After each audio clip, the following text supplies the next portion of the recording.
And welcome into the Halloween edition. Robby and Rexrode, 102.5, 106.3 The Game. Robbie Stanley, Joe Rexrode, Nick Keyser here with you. Hope everybody's Thursday morning is off to a fabulous start. Joe Rexrode, happy Halloween. What's going on? How are we? Doing pretty well. Happy to see that the Yankees completely melted down and that the ball wrestler couldn't even go see it. So that makes for a pretty good night. It was a very good job, interesting Yankees. night. Yeah, 5-0 lead that just went by the wayside for those Yankees last night. Nick Keyser, how we doing? Good morning. Doing well. Can't complain. Glad to be here, fellas. The Dodgers win the World Series last night. So that's now 2 World Series victories for friend of our station and Nashville native Mookie Betts with LA, and another one with Boston.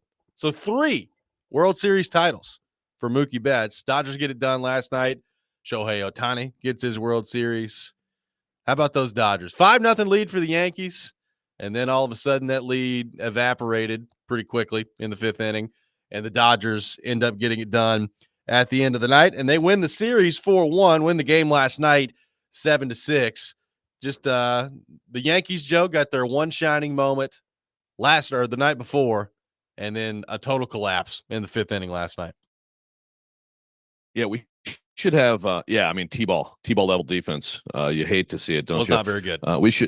We should have Jimmy Wyatt on soon, although when he comes on I destroy chairs, but what a fall for him. He's in the Tennessee Sports Writers Hall of Fame. His Dodgers just won it all. His Commodores are having their best season in a long time. Congrats, Jimmy Wyatt. Yeah, I mean, this really is a very nice fall for Jimmy Wyatt. I mean, other than, the football team that he covers and works for and all that stuff not going very well. But other than that, the fall is going very nicely for Jimmy Wyatt at this point. So congratulations to Jimmy Wyatt, his LA Dodgers visor, and the LA Dodgers as a whole. I don't know, obviously, if you're a general baseball fan, you're excited that the Yankees lost. Although I'm starting to view the Dodgers and the Yankees kind of the same way, to be quite frank with you. Yeah, I get that. That's one of those things that, yes, I mean, in terms of, first of all, obviously, they're also a historical franchise. Brooklyn Dodgers, they're a big market franchise. They always have all the money. They always take all the free agents, all that stuff.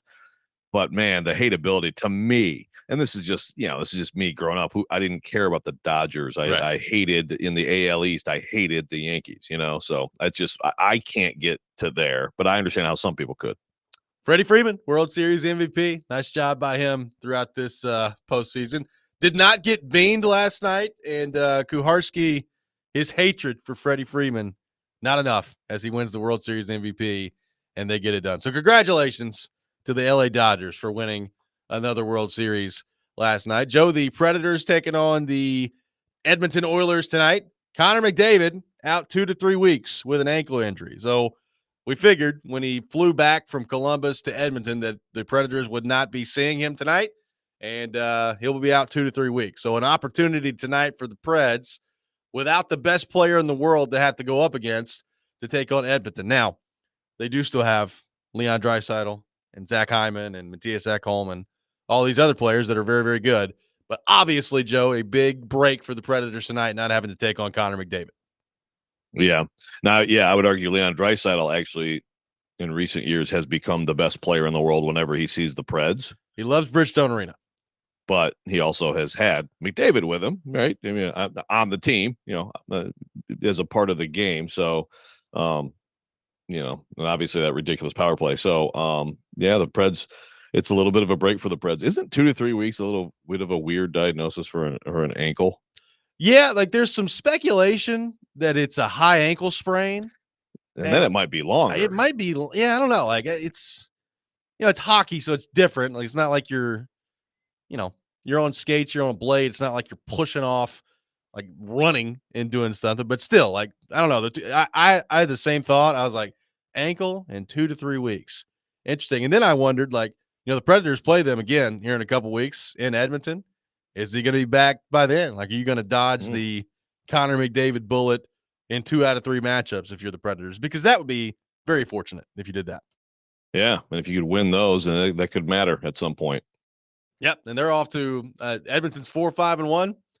You're 3-5-1. So either way, both teams kind of need this game tonight. We'll see how it goes for the Preds, but looks like gonna be the same lineup for the Preds. Heading Mark Del Gaizo's back, so he looks like he may come in for somebody tonight. But Edmonton kind of messing around. Leon Draisaitl, Victor Arvidsson on the top line, baby. Top line forward, Victor Yeah. Arvidsson with Leon Draisaitl tonight. So we'll see how that goes. We'll have you updated on the Predators. By the way, Derek McKenzie, Preds assistant coach, will be with us at 7:30, and we'll have Preds Pick to Click coming up today at 8:45 on the program. Joe, did you see Shane Steichen, head coach of the Indianapolis Colts, address the media yesterday?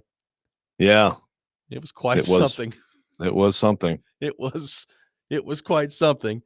Brian Callahan had some comments on the quarterback stuff that we're going to get to here in just a few minutes. But the way that Steichen talked yesterday did not make it seem like, to me anyway, that there's a plan right now for Anthony Richardson to be the starting quarterback again. He said basically Flacco's the quarterback going forward. And when asked about Richardson being a starter again at some point, he's like, well, yeah, I guess that'd be cool. I guess that'd be cool at some point. So what did you make of Steichen and the way that he handled that press conference and the way that the Colts seemingly are just turning to Joe Flacco for the foreseeable future moving forward? I don't understand these people at all. Like I just, and there's a lot so along with that, first of all, a bunch of Colts Twitter, that brought up, like, especially the night they drafted Richardson, the presser with Steichen and Chris Ballard, the GM, and the stuff they said that night, which was, it's not going to be good early. That's why you have to play through it. You have to play a lot of games, and people have to understand that, blah, blah, blah, blah, blah. That was Ballard talking. And then, of course, you have the Colts players in the locker room. And I saw some of those interviews, and seriously, they looked like they all had puppies killed. Yeah. Yesterday. And then he's there like, yeah, well, I mean, it reads like they're done with them. They can't be done with them. I was trying to think in my head. It's like, is Steichen just trying to, like, for his team, just sort of be like, we can't worry about this now. Like, we're trying to win. Look, Steichen, he has job security. That's where it always gets complicated with these things, right? When you have coaches and GMs who have job security, but especially like the coach, it's about winning.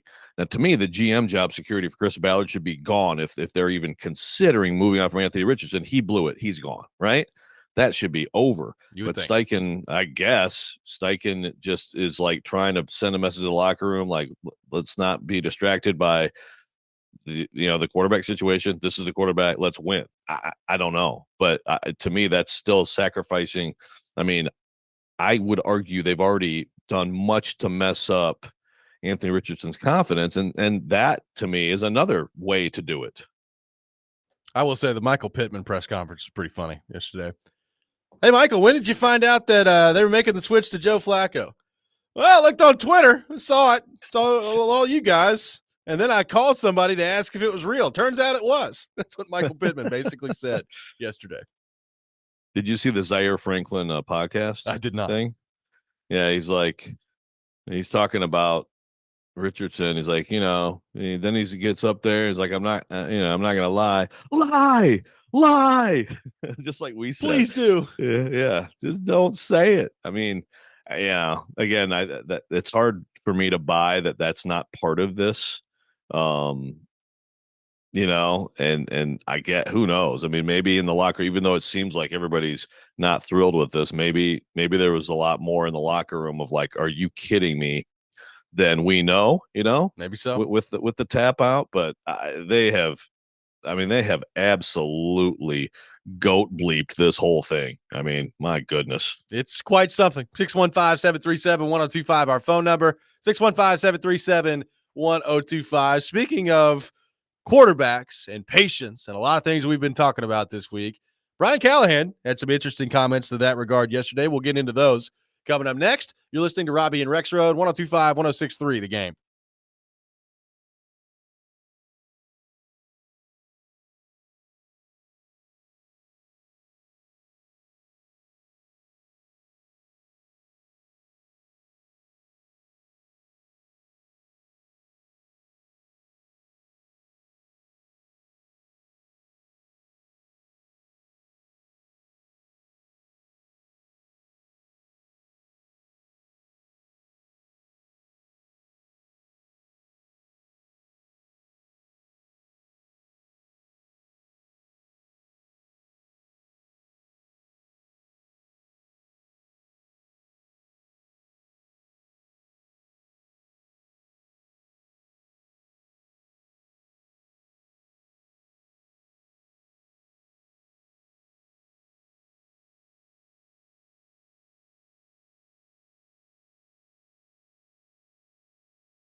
Welcome back in, Robby and Rexrode, 102.5-106.3 The Game. Taking your thoughts on our phone and text lines, driven by WilsonCountyHyundai.com, 615-737-1025.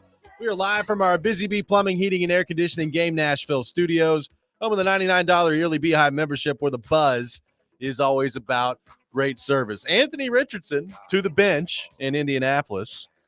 Titans sorting through their own quarterback issues and trying to determine whether or not Will Levis is worthy of keeping around and maintaining as a starting quarterback as the season goes on, certainly as you look ahead to next year.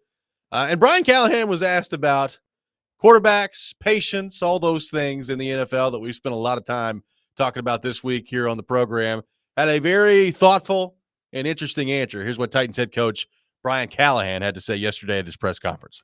Ryan, when it comes to the young quarterbacks in this league, we just saw a situation in Indy with Anthony Richardson being benched. You've been around the game for a while in quarterbacks. Do you feel like there is less patience, or does that kind of vary from organization to organization in terms of how they are setting up a quarterback for success? How long you guys want to sit here?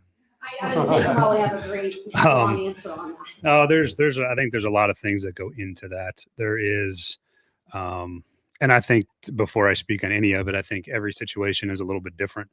And every player and organization has different ways they go about it. So I'm not speaking for anybody, but I just think there's a couple of factors at play for some of the things that happen in the league. I think one, the quarterback position is the toughest position to play in sports. It's really difficult to play quarterback. And then it's even more difficult to play at a level that everybody wants their quarterback to play at. The top 4 or 5 guys in the league, everybody's searching for that. It's really hard to do. And there's some of the factors I think are, there's the economic factor of having a young quarterback on a rookie deal that allows for financial flexibility. So you can build a better roster and not pay the quarterback what they're getting paid now, $60 million plus now, as a part of the whole picture of building a team. I think college football and NFL football are so dramatically different right now. There's very few like pro style offenses in college. There's a lot of things about what those guys do in college that works really well in college. And then there's a whole different level when you get here. The biggest thing for me, like the protections, understanding protections, how to protect yourself, how to set protections, the pressures you see in the high leverage spots in games. So those are just some minor things, but there's also then now the patience part, which, as we all know, as I said the other day, there's not a lot of patience in pro sports in general. And sometimes it does take a little bit of time to learn all of those things. And then, there's you're balancing winning with developing. And that's a very, very hard thing to do in pro football, probably in every professional sport, because fans want success and ownerships want success. And all of those things are all normal. They're part of it. But I think sometimes those things conflict and they run into each other, where you're trying to win because people's jobs are on the line. And then you're trying to develop because guys need development. So it's a really tricky thing, but I think it also stems mostly from the fact that it's just such a difficult position to play. And there's so much demand on that position that you have to play a good amount of football to learn all of those lessons, I think. So I could talk about this for a really long time. I won't bore everybody, but there's a lot of things that I think go into it. Brian Callahan, very excited to talk about the quarterback position yesterday. Joe, what did you make of that answer from Brian Callahan? Yeah, it was interesting. I mean, I basically agree with most of it, and it's really interesting because I can't argue with him like how different pro and college football are. Yet we've talked about this. I mean, pro football has borrowed from college football. And it really, again, it goes back to, in particular, it really goes back to the legend, Mike Leach. And I know he didn't invent the air raid, but he's the most famous sort of, runner of the air raid, and obviously Oklahoma, and then he takes it on his own head coaching career. And, the Patriots famously, and that great team that would have gone undefeated, except Brady can't beat Eli Manning in a Super Bowl. Those teams took a lot of those concepts, and a lot of the concepts from college have gone to the NFL But at the same time, he's right. I mean, it's so few. There's still way more under center in the NFL. There's way more, like 12 personnel, with 2 tight ends and things like that in the NFL. That's still part of it, and there you don't see a ton of that. You can't find a ton of that in college football. But it's interesting, people don't think about protections as much. They can think about reading the field, reading defenses, get on the same page with your receivers. But look at the other night. The Giants, Daniel Jones just blows it and doesn't call his tight end over at the line for a protection, which is what he was supposed to do, because of course you have to do that against TJ Watt. And so TJ Watt is stripping the ball from him in 0.3 of a second, Right. But that's I think that's one of the things people don't think about much, but it's so huge, is like understanding what you need to do with your protection and getting it done before the snap. So like even with the Titans, I think the bigger, like with Levis, okay, I think we would all agree that like the offensive line has been bad, but how many times is bad protection maybe because he didn't see something pre-snap? I mean, Right. I think you have to take that into account. No, I think that's a great point. You bring up Daniel Jones, and I meant to bring this up yesterday. A lot of people have talked about this, using kind of him as the example. Anthony Richardson is going to the bench basically 10 starts into his career, right? Daniel Jones has started 67 games for the New Right. York Giants. Like, think about it. And there's, obviously he got a second contract out of it as well. So he's gotten paid pretty good amount of money to be basically, for like one half of 1 year, a halfway decent quarterback. And other than that, it's been pretty bad from Daniel Jones. But he's got 67 starts with the Giants. Anthony Richardson to the bench after 10. Yeah. No, it's crazy. Now again, that 1 year, which was Daboll's first year, 2 years ago, right? He was good. I mean, it was definitely where he was in his career. It was like, okay, now you're seeing it. Now you kind of expect, okay, so then there's going to be an ascent from there. And that's the thing. You don't know. Also, even when someone shows something, everybody stops somewhere. It's not like every ball clears the yards. Sometimes it dies, at the wall. Yep. But the idea was, he's going to keep getting better. And so he won a playoff game. They won at Minnesota in a playoff game. He played well in that game. I mean, if you play well as a quarterback in a playoff win, that means a lot. It didn't mean a lot for Mariota, but I mean that is significant. And so I mean that it's worth keeping that in mind. It's not like he's been all bad the whole time, but it is still crazy to think of that number. It's to me it's just, comparison or not, Anthony Richardson 10 starts, and there's actually the possibility that like they're done with him. It blows my mind that why would you ever take him if this is how you were going to handle it? So in Callahan's long kind of answer there, he talked about a lot of things. He talked about how difficult the position is to play, some of the details that go into making you successful at quarterback, the patience level that sometimes you have to have, but you don't have in pro sports. Did any of what he said kind of give you a clue about Will Levis, and in a perfect world, how you'd like to view him? Because I did see some yesterday of, wow, he's talking about patience with quarterback. Maybe they're not giving up on Will Levis after this year. I didn't take anything he said in that answer yesterday really one way or the other in terms of, a declaration on Will Levis moving forward. But what about you? What did you make of what Callahan had to say and how it relates to Will Levis? Well, I wouldn't take it that far, but I do think it backs up what some people have doubted even this year, which is that they're going back to him and that they're going to give him a real opportunity. Yep. I mean, they're going to, and they should. They are not a dumb poverty franchise, at least in this way, like the Colts are. So I mean, but I wouldn't take it to next year, because I think that Levis, and I'm just speculating, obviously, but I think in their minds, I'm sure they have to see a lot more from Levis, and a big step, and then a big step that is consistently maintained, to some level, for him to have a chance to be the guy next year, but he absolutely should get the rest of this year. And I mean, as down as people may be on him, and I get it, because it's been bad. Again, like it's a small number here. It's a small number, and and it does happen sometimes that guys figure it out, or again, that guys get the time and then you don't really know what it would have been early because teams were smart enough to not put them on the field. I mean, that's the biggest issue, I think.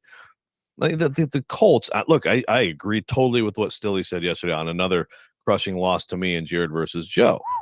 Like the Colts, when they drafted him, should have come right out and said, guys, just so you know, he is not starting next year. He is not playing next year. Right. That's how it is. And that should have been the plan. But instead, they actually start him right from the start. Like they are so dumb. I mean, every time this conversation keeps getting back to the Colts, and I'm just blown away. I need Ben and Indy. Ben and Indy apparently has just gone dark on everybody, man. But I really need his thoughts because, like, you cannot put lipstick on this pig. 615-737-1025. By the way, Will Levis, a limited participant yesterday with the shoulder. And we kind of knew that would be the case heading into Wednesday.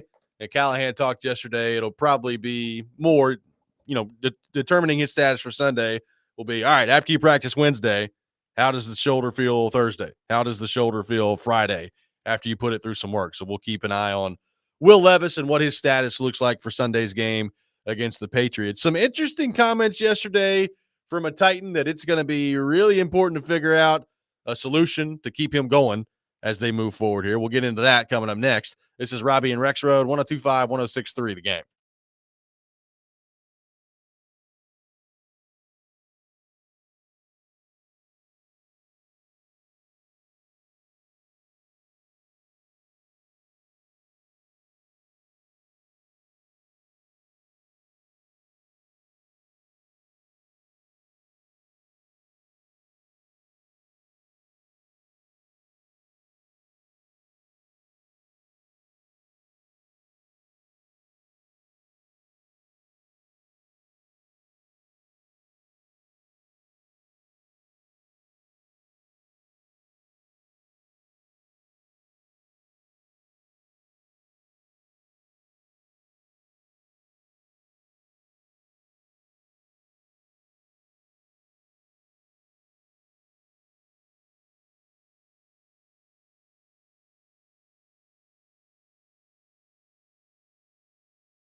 He said that he did some things differently throughout the week, and then even watching pregame, like with the tennis balls, the over-the-shoulder stuff. Is that something that he came to you and said he was going to do, or like how did that? Yeah, he actually last week had, as you go, players go through, just like all of us, you go through a slump or a struggle, and you look at yourself and you figure out what can I do differently? How can I get myself through this? And we just got a new tennis ball machine that came in last week on top of it. So, he's out there in the walkthrough catching tennis balls. He's before practice, after practice. The thing that was the most impressive, and I actually showed it to our team, just as a guy trying to, doing what he can do to make himself better and help our team. And, I think Tuesday morning, all of a sudden it's about 7:00 and I hear the jugs machine running outside my office, and I look out and Calvin's out there with his helmet on and one of the equipment guys, and then they're firing jugs, and he went and caught probably 200 some balls, I would imagine. But just, not playing the way he wanted to, and decided to do something that would either change that or help that. And I commend him for trying to find a way to get better. And that was really good to see, but he's done a lot of things to refocus himself and get back to it. And I thought it paid off on Sunday. That was Brian Callahan on Calvin Ridley, coming off his best game as a Titan on Sunday with the Detroit Lions. Welcome back in, Robby and Rexrode, 102.5, 106.3, The Game. So Ridley with a big game on Sunday against the Lions. They finally got him going in this offense. 10 catches, 143 yards for Ridley. So obviously, that's a pretty good day for Calvin Ridley. We'll see what that looks like when Will Levis gets back in there, whether that's this Sunday or not. But Callahan talked there about Ridley on Tuesday, walking in the building and catching the jugs machine at 7 a.m. And Ridley was asked about it yesterday as well, just the work that he put in, and basically said that Callahan got on him and it was time to get going, that he wasn't playing up to his standards. So I guess the real question, Joe, is, has something been unlocked here with Calvin Ridley? Is Sunday's game, even if the stat line's not always the same, like he's not going to catch 10 passes for 143 yards every game, but can you be an effective player game in, game out? I mean, the stats for Ridley before Sunday in the last 4 games look like this. 1 catch for 9 yards against Green Bay, 1 catch for 5 yards against Miami, 0 catches, 0 yards on 8 targets against Indy, and 3 catches for 42 yards against Buffalo. So Sunday, a significant step in the right direction. Do we believe that the Titans may have now unlocked something with Calvin Ridley? Well, yeah. I mean, obviously they hope so, and that's one of those things. It was individually a pretty significant moment and positive that was hard to, in the moment, really, care too much about given the overall result, but it was significant. Callahan also asked like if Hopkins' departure contributed, which is fair to, it's a fair thought. He, not surprisingly, basically dismissed that idea, but did talk about, with this specific game plan. Detroit plays a ton of man. They got him in some matchups. They got him matched up with a very good safety, but still a safety in Brian Branch, Amik Robinson, their nickel. They got him moved around, moved him inside some. We've talked about coming the year. Like Calvin Ridley has had success working in the slot. So this is also some Callahan and Nick Holt's side of things of like, how can you get this guy going and get him some matchups? So we'll see, but it's also, I think, if Levis, and we'll see about Levis, who of course, is going to be I'm sure Friday is either going to be a questionable, maybe they'll declare him ready to go Friday, but I wouldn't be surprised if it's a questionable Friday and a game time thing. But then you switch quarterbacks at some point here, and can Levis and Ridley have that kind of connection? Could Levis execute? But I do think this is, Robby, at least for all this stuff. Again, when they signed him, Kuharski, people said if he gets paid and all that stuff,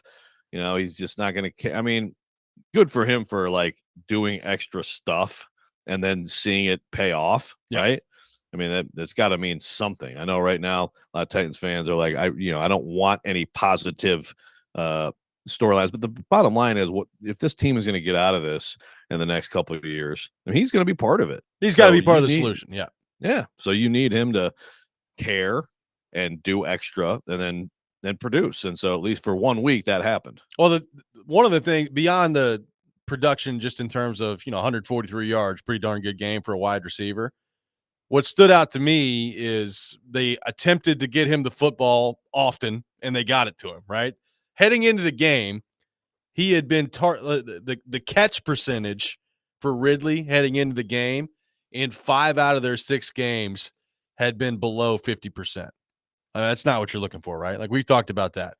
Week 1, it was 42.9%, 66.7% catch percentage against the Jets. And then after that, 33.3, 33.3, 0, and then 33.3. Well, you're back to, 10 catches on 15 targets. You're never going to, I shouldn't say never, but most of the time, especially if you're a high-level wide receiver and they target you 10, 12 times in a game, you're not going to come down with all of them. But 66.7%, like he had on Sunday, Joe, I can live much more with that than the 1/3 hit rate they were basically at prior to that. Like finding ways to not only target him, but complete those targets. I thought they took a big step in that direction. Now, I will say, if it goes back to Levis, Levis has not played now in a couple of weeks. And you can practice. And by the way, really wasn't on the practice field yesterday either. So, like, how much time is he getting with these wide receivers? And how rusty is Will Levis when he gets back out there in a game setting, just in terms of his timing? Like, we've talked about the timing between he and Ridley, and it's not been there. What does that look like when Levis is back this week? We'll have to wait and see. But I thought at least, 10 catches on 15 targets was a major step in the right direction, just of trying to get him the football and successfully being able to do so for the Titans on Sunday. Yeah, and he looked fast, and again, it's like preseason, or even like the one game early where it's like, you get the guy the ball in his hands, and he's got a chance to really outrun some people. So it's gotta be a confidence booster for him. And just at the point of last week, it had gotten to probably with him as much as anyone on the team, just like, oh my gosh, can you do another week of like 8 targets, 2 catches, and then him saying whatever afterward? I mean, it's like everyone was so sick of the whole thing. So again, that's how you get out of it, is by like trying to do something on your own end. And so I don't know if catching tennis balls led to last week, but it's got to be something that's good for the Titans that he would do this. And of course, this is a story that it's like if the same thing happened last week and then he had the same kind of game and Brian Callahan told that story, then everybody would be like, well, great, that's a cute little story, who cares, right? But it actually paid off in production. So so that's one of the things that could be positive moving forward. I always thought that Ridley and Hopkins would be great playing off each other, but you know what? Ridley and NWI, maybe not such a bad combo. Well, maybe that's really the key to all of it. NWI has Maybe unlocked something here with Calvin Ridley, and you just got to keep that guy on the field. Keep that guy as a decoy over there. I mean, no wonder Ridley was singled up the other day. They're like, okay, 15 and white. Got to make sure we're covering that guy. Hey, man, 15. His production relative to opportunity is pretty freaking good. No doubt. In his career. There's no doubt about that. I got one text that says, when evaluating Levis, what do you have to take into consideration as far as the offensive line? We've talked about that a little bit, Joe. Like, it's obviously last year and certainly at times this year, the offensive line has been a big issue for the Titans. And you have to, you're evaluating Levis, but you're also evaluating the whole picture on offense.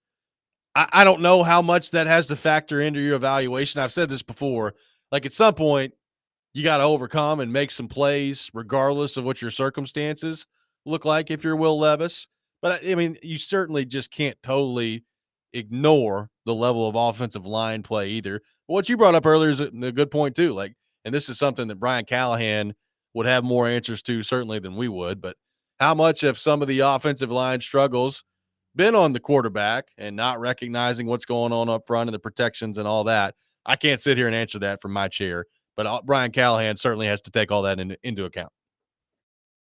Yeah, and I'm sure, I'm sure that there's been some mistakes made by him at the line. In fact, I even think that may have been mentioned a time or two this year, but it's still mostly just like pretty simple. It's like there you go. You're going to block your guy or not, and that's been a problem. But that's why the ball has to come out fast. And I think Rudolph gets into the bad mistake realm himself, and then it's like, okay, well, this isn't much better. But I do think one thing that has been better with him is getting the ball out fast. Yeah. Seeing it, getting it out, and when they've had good stretches with Rudolph at quarterback, that's what it has looked like, and I think that's what it's got to look like more whenever Levis gets back. Is you hope the offensive line is making progress. I still like right tackle is still just a rotation, and the starter one week is inactive the next, right? But I think maybe the other parts of the line. I mean, I thought the other day against the Lions, again, they don't have their edge rusher, but I thought that there were some good signs from the offensive line in that game. 615-737-1025 is our phone number, 615-737-1025. Coming up next, it is time for the best and worst things in sports. We'll take your best things, your worst things on our text line, driven by WilsonCountyHyundai.com. Robby and Rexrode, 1025-1063, The Game.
The best and worst of the sports week. Now on Robby and Rexrode. On ESPN. 1025 The Game and the Game Nashville app.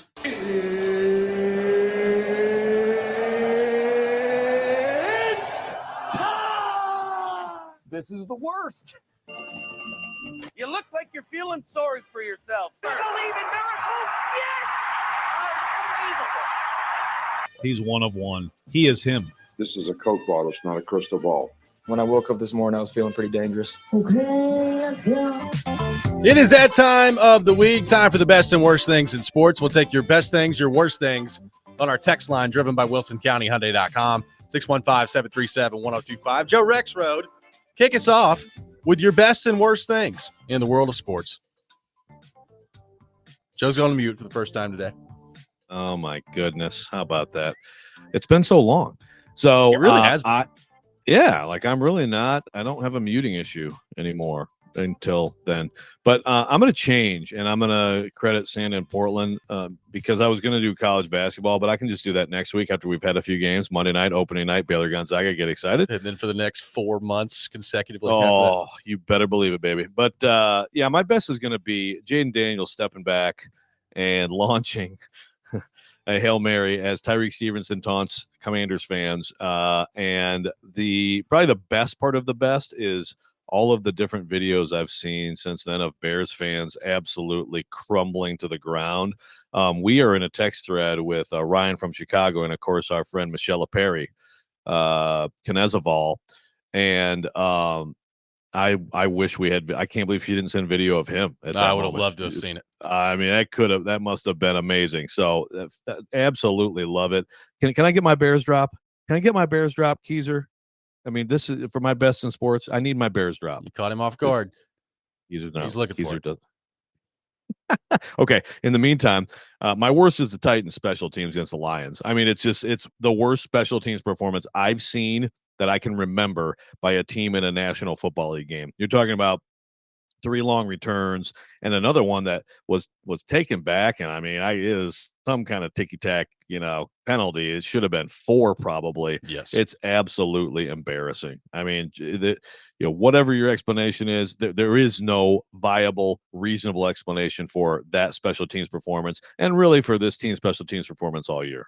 The Bears today, the Bears tomorrow, the Bears every day of our lives. Okay, did you change that? Because it's just a silence when he says it. You got to have the bleep, or else people don't know what's going on. Joe, it's because you're at home. Yeah, it bleeped. And you're on Zoom. It did bleep. It's okay. Oh, okay. Yes. That's weird. Here Why you is go. that The happening? Bears today, the Bears tomorrow, the Bears every day of our lives.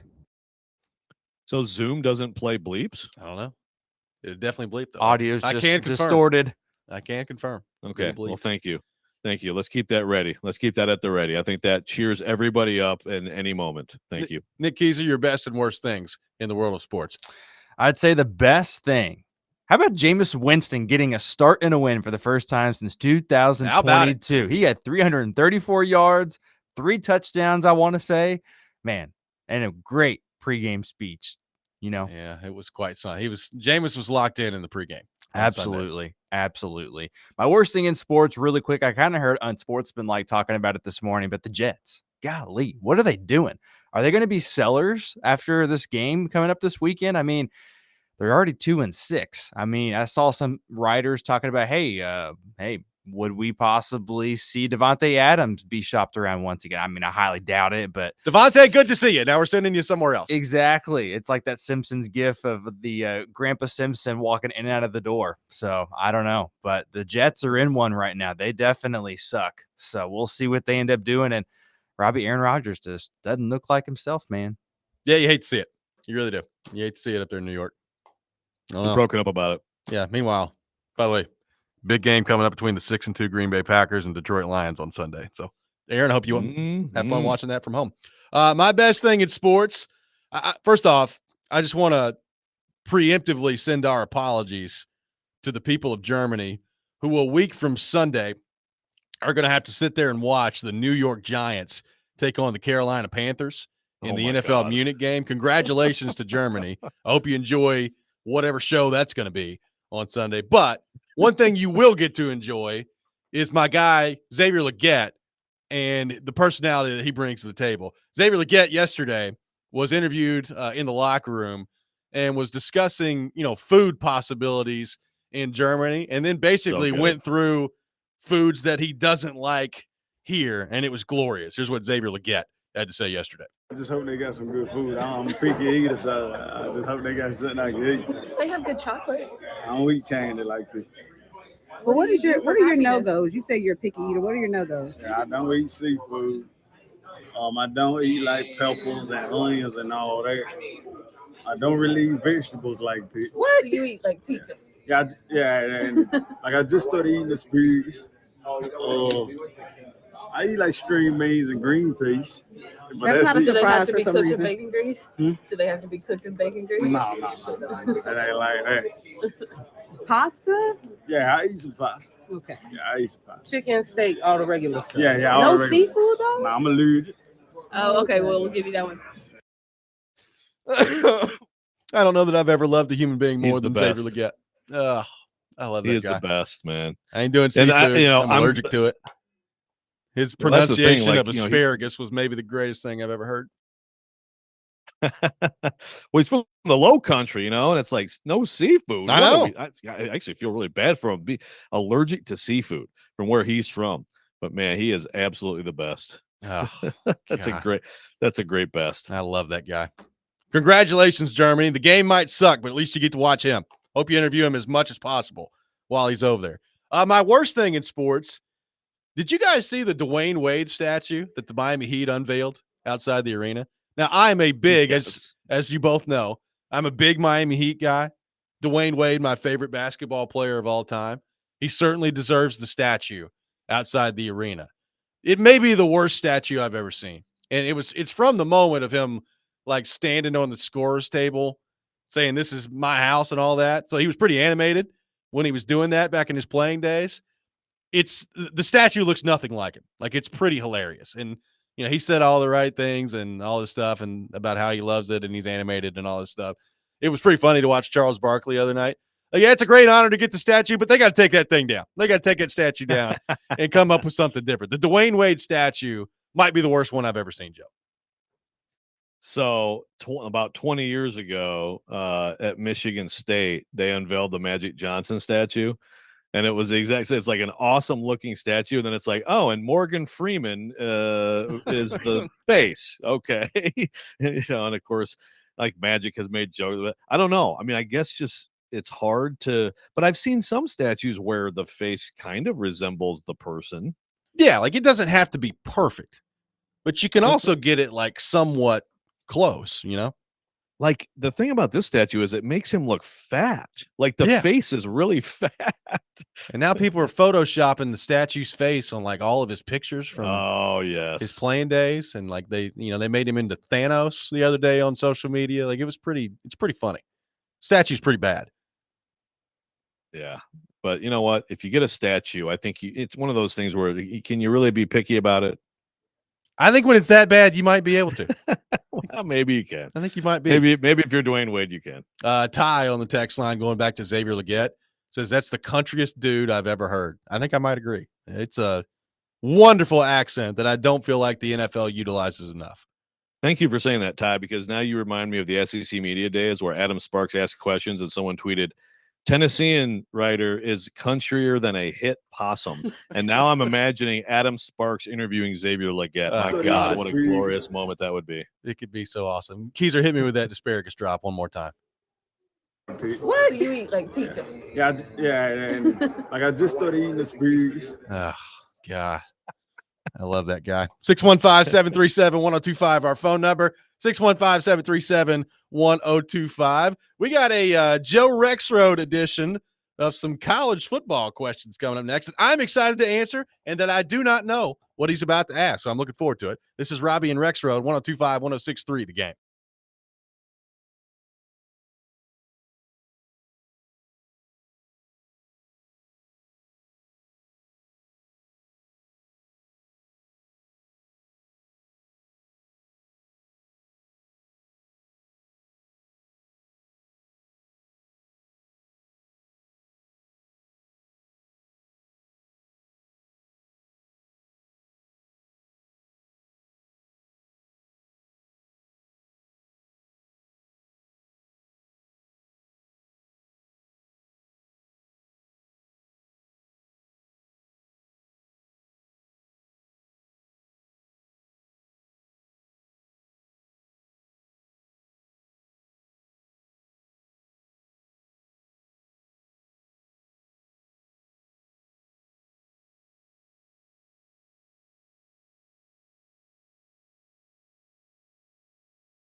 Out number 2, Robby and Rexrode, 102.5, 106.3 The Game. Robbie Stanley, Joe Rexrode, Nick Keyser here with you on this Thursday morning. Predators assistant coach Derek McKenzie will be with us at 7:30. Preds taking on the Edmonton Oilers tonight at Bridgestone Arena. And no Connor McDavid. Connor McDavid out 2 to 3 weeks with an ankle injury. So Preds back in action tonight. We'll be joined by Derek McKenzie at 7:30. Charles Robinson from Yahoo Sports for his weekly visit coming up at 8 o'clock. So looking forward to all that. Right now, it is time for Buy or Sell College Football Edition. Joe Rexrode bringing the questions today. Joseph, I turn things over to you. Thank you very much. Oh, I'm not muted. Good job. All right. Okay. So yes, buy or sell. Let's just go. Let's start right here with this one. Indiana is a national championship contender. Buy or sell? You know, it's tough because if you look at their schedule, it has not been filled with tests yet. They do have Ohio State coming up, and I'm very interested to see, from a couple of different point of views, how that one goes. You got Michigan State on the road this weekend, Michigan the week after, then Ohio State. So it's an interesting 3 weeks here. You know what, though? I'm going to buy it. They look really good. I mean, they smoked Nebraska. Now, I don't know how good Nebraska actually is, but they looked dominant against Nebraska. So I will buy that they are contenders. I'm very fascinated by the Ohio State game. It's on the road, and I think Indiana's got a good shot in that game. I've not been overly impressed with Ohio State, which, by the way, they got a big one coming up this weekend at Penn State, so we'll see how that goes. I'm going to buy. Wow, I'm surprised. So I'm actually selling on that one. I love the coach too. That's part of this.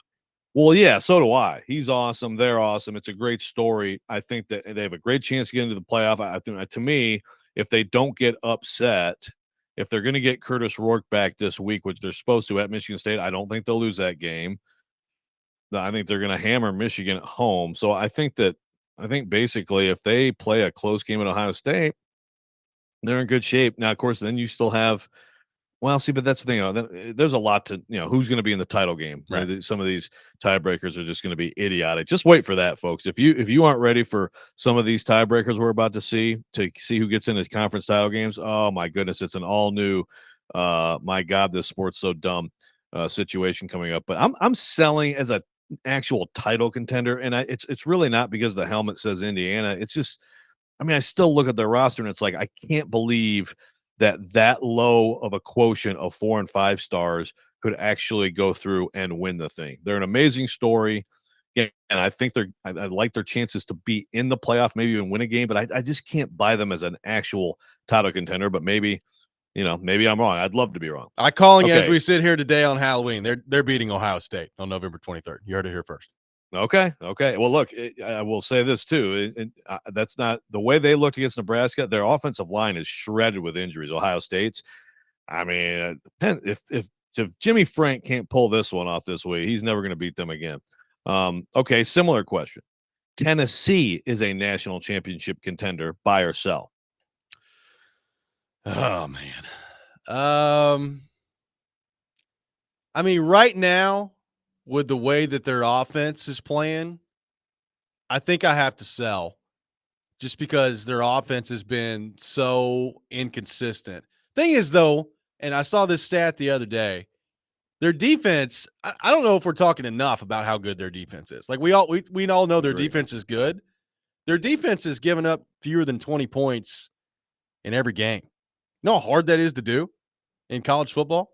Like it's pretty remarkable what the defense has done. So if the offense did take a step against Alabama in the second half and Nico starts to figure some things out, if that's what they turn into, then I think they can play with anybody. Georgia, Texas, you name it. I think they can play with anybody. But until I see that, I think I have to sell. Okay. Well, I'm different from you on this one too. I'm buying largely because what you said. I mean, I think when you have that kind of a defense, if you can be elite on one side of the ball and really good on the other side, then I think that's and then you're not a Tennessee Titans on special teams, Yeah.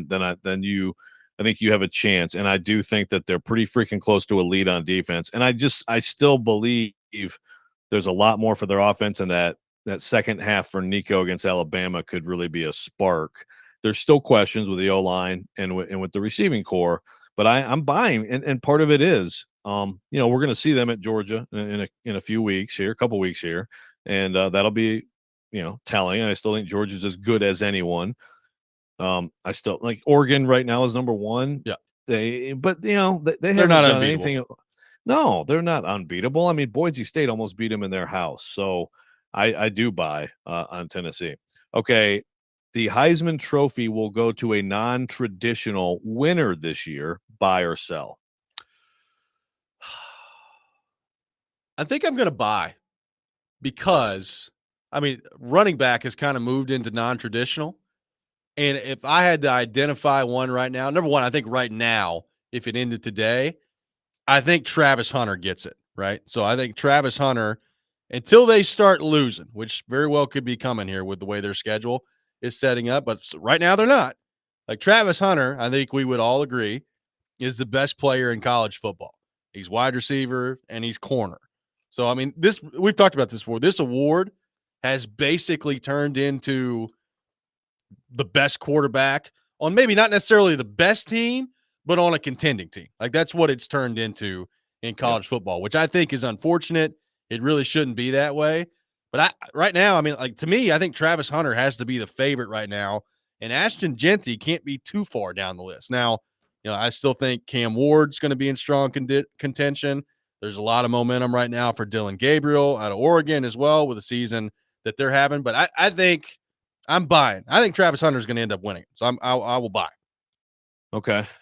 I'm selling just because I have so little regard for fellow Heisman voters. Well, there's that.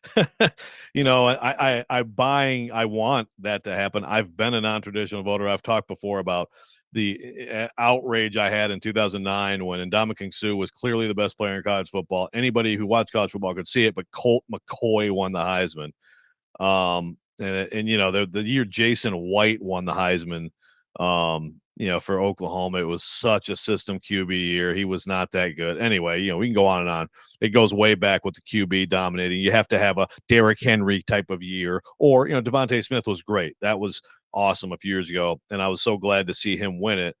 I don't, it's you say 100 is the favorite. Actually, in our little straw poll at the Athletic, which is only it's like 28 of us, but Genty was the big leader a week ago and still is the leader now, but he only had 133 yards against UNLV only. But that's the thing. The guy's been getting Slacker. 2 bills. Yeah.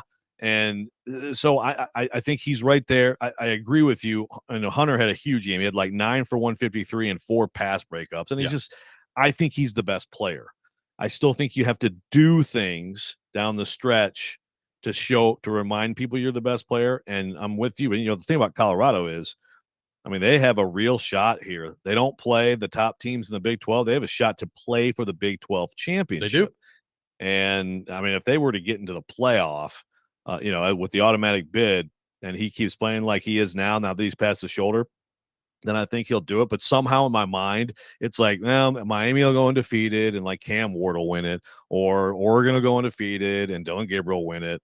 I hope I'm wrong. Well, is Hunter and Genty, are they the top 2 for you right now? Yes. Yes, they are. Now, yeah, and I'm trying to think. Yeah, and in fact, I flip-flopped them. So I went Hunter first for me this last week and put Genty down to second. Okay. But they are my top 2. The betting favorite, here's the top 5 on FanDuel Sportsbook. Hunter's at number 1 at plus 200. Dylan Gabriel's at number 2 at plus 250. Cam Ward at 3. Genty at 4. And Cade Klubnik from Clemson at number 5. Yeah, and that I would think if you looked at that same list a week ago, Genty would have been, I think, at least second, but that's the thing. You you don't have too many opportunities as a showcase. That was a showcase game and it was good, but to me, he has to beat that Barry Sanders record. It has to have ridiculous statistical evidence in his on his behalf to have a shot. One more for this segment. Mark Stoops and Billy Napier will both have new jobs next season. Buy or sell? I'm going to buy. I think both will have new jobs next season. I think you're reaching a point with Stoops where the negativity is so loud that one of two things are going to happen. Either he's going to leave and go elsewhere, or they might end up just firing him and biting the bullet on the buyout money. But I think the negativity is getting pretty loud there. And, if they go out on Saturday and just get shelled by Tennessee, that's going to add to it. I still think there are some losses coming for Florida that eventually people around there are going to look around and say, yeah, we got to make a move. I will buy both of them. We'll have different jobs next year. Okay. I'm going to sell. I think we've been different on every one. I'm with you on Stoops. I actually think this is going to be it for Stoops. I think it's clear that he has kind of he's about ready. He was ready to jump ship. And I just think that once you do that and and everybody sees that, and then you have a season like this, it kind of becomes a relationship that's just like, you know what, it's just better for everybody to end it. But I think, Scott Strickland has been pretty adamant about the long-term view of Billy Napier. And I think that Napier, they've played enough good ball lately. They have the young quarterback, and you want continuity. And I think Lagway could be special. And at $26 million in buyout, I think that they're going to give him one more year. All right. We'll have more buy or sell college football edition coming up next. Take more of your thoughts, 615-737-1025. Derek McKenzie, Preds assistant coach, coming up at 7:30. All that ahead. Robby and Rexrode, 102.5, 106.3 The Game.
Join Jared Stillman, Chris Sanders, and Derek Mason at John Bon Jovi's Nashville this Sunday for the pregame show from 9:30 to 11:30. They'll break down the Week 9 matchup against the Patriots, give you the latest updates before the game. Pregame show presented by Parman Tractor and Equipment, Sundeck Nashville, Sloan's Motorcycle ATV, and award-winning Blue Note Juke Joint and Blue Note Crossroads Bourbon. Also, make sure you check out 93.3 FM Totally Hits Nashville this Saturday for MTSU football. Blue Raiders taking on UTEP on the road. Pregame at 1 o'clock, kickoff at 2:30. MTSU football coverage presented by Sloan's Motorcycle ATV. Buy or sell edition college football.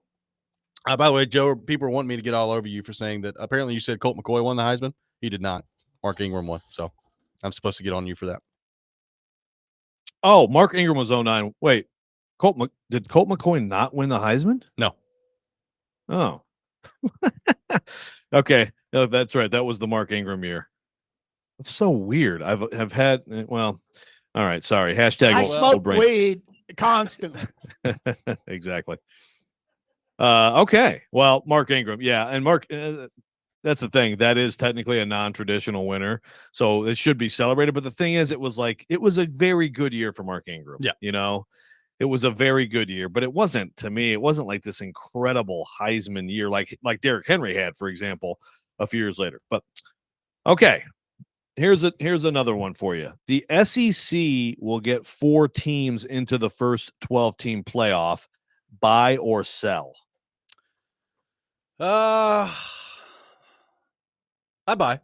I think they will. I think 4 will be the number. You know, we talked about 5 before the year.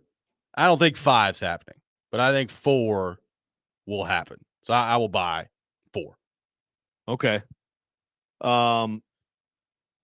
I'm going to buy also, but it does, again, it gets tricky. So, you got your group of 5. So let's just say that's Boise State. Yeah. Complicating things, of course, is the fact that Notre Dame is well on their way, right? I mean, Notre Dame is now well on their way to taking a spot, whereas earlier in the year, right? I mean, it looked like there was a good chance that that loss at Texas A&M would do them, or I'm sorry, not the loss to Texas A&M. They won at Texas A&M, that the loss to Northern Illinois would do them in.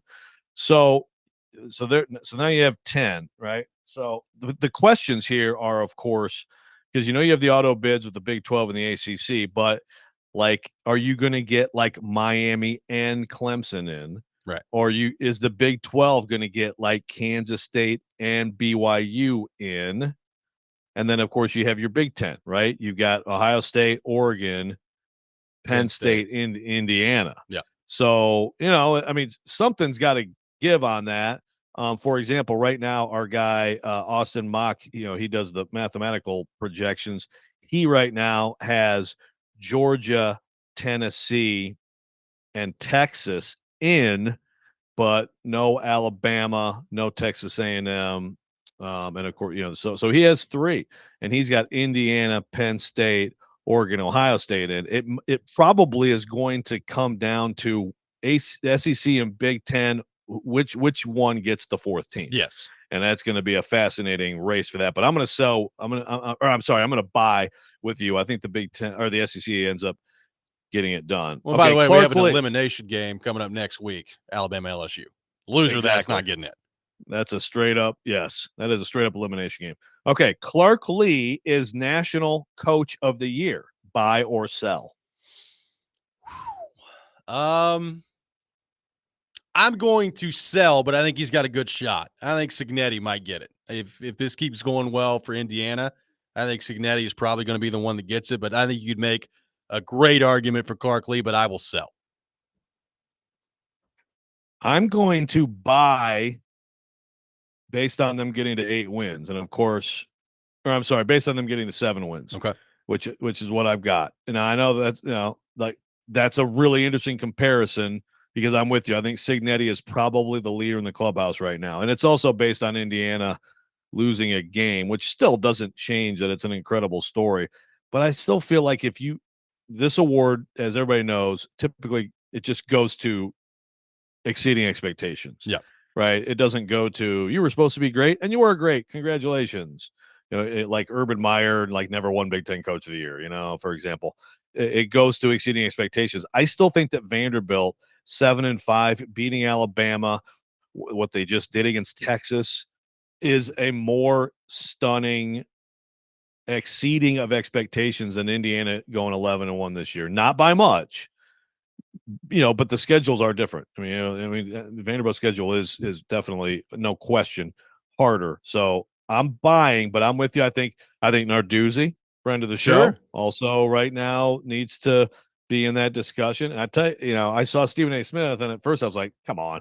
But I will say that with all the stuff, if like Colorado even gets to the Big 12 title game, I think Deion Sanders will be a pretty full circle year for him and could be some kind of a candidate. But he's way behind at this point. Hugh Freeze. Okay, yeah. If Hugh Freeze finally beats Diego Pavia, He coach might get of the it. year. Yeah, might get it. Yeah. Let's keep it with Cignetti. If the Florida job does open, the Gators should hire Kurt Cignetti, buy or sell. Buy. Very quickly buy for me. A lot of people are trying to connect the dots to Kiffin, right? Like if the Florida job comes open, the Ole Miss thing kind of feels like maybe it's running its course at some point and that Kiffin could end up at Florida, which would just be interesting, hilarious if he ended up at Florida down there. But Cignetti would be probably my first call if I'm the guy. I think he's a really good coach. I think he obviously, being with Saban, he's got some roots in the SEC where you can recruit as well. Like, I think it would be a really good hire. So I buy that's what they should do. I'm going to buy too. The only real argument, because if you look at what he's done, the guy flat out wins. And I think a big key with him, and a few weeks ago I wrote about him, so I talked to a lot of people on this. But he's one of those guys who his key is the schematics. He is the guy who gives them an edge because he's just a football savant. And when you combine that with his personality, which is basically kind of brash and kind of like, I don't give a crap that Indiana's on our helmets. We're going to kick your butt. Someone asked him in Big Ten Media Days about well, what's it going to be like to play at the historic Rose Bowl when you go to UCLA? He said, yeah, we're going to an old stadium to kick someone's ass. Yeah. That's the type of dude he is. The only hesitation is 63 years old, right? Which quite frankly, I was kind of stunned by. I didn't think he was that old. Yeah, it is kind of stunning. But you know what? To me, it's like if he thinks he's got 10 good years in him, sign up for that. So I'm buying too. All right, last one. This year is proving that NIL and the transfer portal have created parity in college football like never before. Buy or sell? It's been a great season. I still need to see how it finishes out, so I will sell. I think it's off to an encouraging start that way, but I will sell because I still think at the end, Joe, there's a chance that it could be Georgia and Ohio State and Texas and some of the same things that we've seen at the end of the year. I'm interested to see how the playoff part of this goes. I will reluctantly sell, even though my mind is open to that being the case moving forward. Yeah, I guess feel the same way. I'm just buying with keeping my mind open and let's see how it plays out. Because I think you're right that may turn out that way, but I also think I don't look at those teams like they are going to beat whoever by 40. And again, maybe they will, right? But I think one reason, and this question came to mind. It was a really good story this week by Ross Dellinger of Yahoo. He went to do a piece on Narduzzi, but it was largely focused on their NIL situation, and they did a thing where basically it was like, we're going to pay more just on performance, which actually, anybody who knows old college football before this, a lot of the illegal payments to college football players was the same way. They come to their locker room after games. I know of this happening for sure. And if you got 3 sacks, then you got $300 per sack in your locker, stuff like that, right? Performance based. So, but also in that story, it's Pittsburgh has some rich people, man. They got some rich people, and they can come up with NIL money if you succeed. Now, again, donor depth and donor fatigue and all that stuff matters too. Some of these powers have a lot of people with a lot of money, but even like Vanderbilt, look at what they were able to do at a time when a lot of people are like, what's up with Clark Lee? This is not going well at all. This is not working.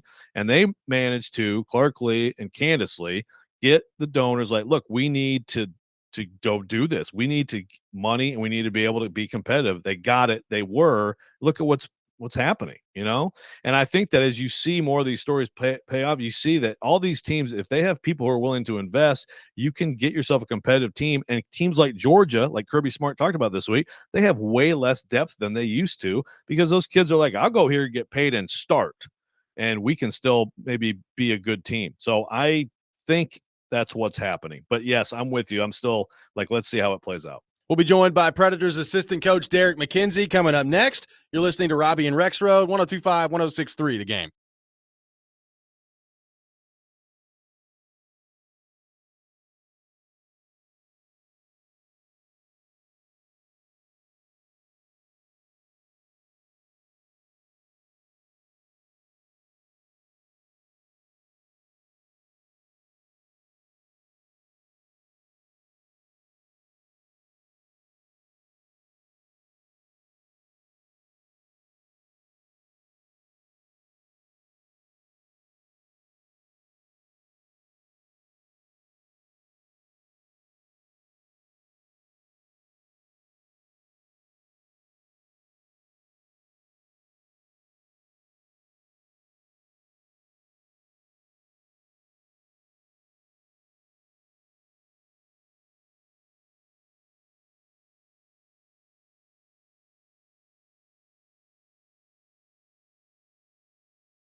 This week's Nashville's Best Deal of the Week, Teddy's Tavern. Teddy's Tavern is your go-to spot for great food, cold drinks, and live music in the heart of downtown. Get half off a $100 gift card now for Teddy's Tavern at thegamenashville.com/deals while supplies last. Welcome back in, Robby and Rexrode, 102.5, 106.3 The Game. We are live from our Busy Bee Plumbing, Heating, and Air Conditioning Game Nashville studios, home of the $99 yearly Beehive membership, where the buzz is always about great service. We'll be joined by Charles Robinson from Yahoo Sports coming up at 8 o'clock. The Rex Rant with Joe Rexrode coming up next around 7:45. Scheduled to be joined shortly by Preds assistant coach Derek McKenzie. Joe, Preds in action tonight, taking on the Edmonton Oilers. We talked about it to begin the show. No Connor McDavid for Edmonton. McDavid out 2 to 3 weeks with an ankle injury. So obviously, you never wish that anybody's hurt.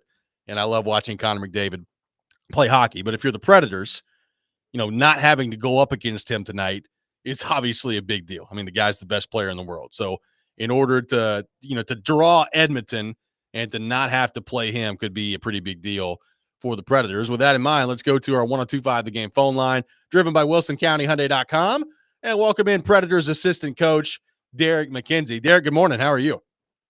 Good morning, guys. I'm doing good. How you doing? Awesome, man. Really appreciate you taking time to be with us. So, Derek, you got Edmonton tonight. We were just talking about it. No McDavid, but still Draisaitl and Hyman and Ekholm and a lot of really good players on that Edmonton team. So what's the message for your group heading into tonight's game? Yeah, well, it's funny just sitting here right now kind of trying to dissect what the power play would look like without McDavid on it, and it's certainly still very dangerous. So I think, for us as of late, I think the focus has been more on, our play, our compete, our energy levels, which, we understand are probably not at an all-time high given our schedule lately.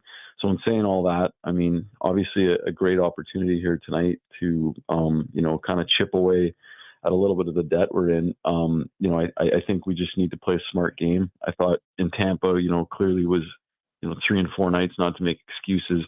I thought we talked about being structured, and at times it got away from us a little bit. I think this is going to be another one. Anytime you play a skilled team like this, the little details are going to have to be pretty dialed in to make sure that we give ourselves every chance to win. Derek, what's the discussion in terms of what the coaches have in terms of the first period? Because it seems like you guys are having these slow starts, falling behind, and then you really find your game, in the second period. But what's the diagnosis of the first period right now? Yeah, I mean, I think you get into these seasons, and sometimes you trend certain ways on certain things, and obviously you want to have this energetic kind of wave after wave start, and we haven't had that. I think it was kind of bled in a little bit last year as well, if I recall correctly, and we was struggled to get over kind of that 2-goal hump early on in the season to kind of find ways to put teams away, and we're certainly addressing it and working on it every day. We realize when we have to kind of chase games a little bit like we have, I mean, it's just hard on everybody, and that catches up to you at some point. I do think, overall our game, has been building, and, you can start to see areas cleaning themselves up, but that's certainly something we'll continue to address, especially at home. We understand how exciting and how great the fans are and how into the game they can get. So having that momentum is obviously a huge help at times. So, Derek, you guys top penalty kill in the league right now, along with Dallas at 93.1%. It's been clicking really well on the PK so far this year. What specifically are you seeing with that group that's allowed you guys to be so successful early in the year? Well, I mean, I'm gonna leave it alone because I'll tell you this is such a tough league, and night after night you have to play, against the best, and things can kind of change in a hurry, and this would be a pretty good example of it tonight. In saying that, not taking anything away from the guys, they have been their commitment level has been unbelievable. You look at some of our kind of depth guys who've found ways to become better in the face-off circle and kind of dig in and come up with big blocks, and they've taken a lot of pride in it. And so far, it's obviously been a positive, kind of piece of the game for us. And, we're going to continue to do that and try to evolve and stay ahead of some things. But I do know on the same token, it's sometimes one bad balance, one deflection, and it goes the other way on you. And I think right now we're getting those breaks. We just got to find ways to continue to get those breaks. What has Zach LaRue brought to the group, Derek? Well, he's green, he's fresh, he's energetic. We were looking for someone to bring in that kind of compete on a nightly level. Listen, he's a first round pick, and there's a lot of other things that he does very well. But I think for right now, he's a hungry kid that wants to do what he can to stay in the lineup every night. He's got an outstanding stick, and I think a very high hockey IQ.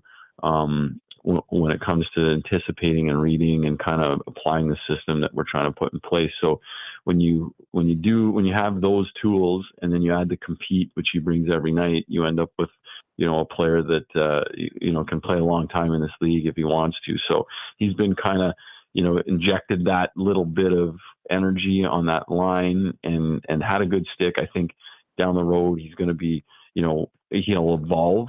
He was a high pick who produced at every level. So I think he has that in him to evolve into a top six forward that can play against top lines every night. And I think he can penalty kill and power play at some point. So, as he goes along, these will be hopefully little things that will add to his, kind of daily regimen. But for right now, I think he's just come in and done exactly what we hoped he'd do.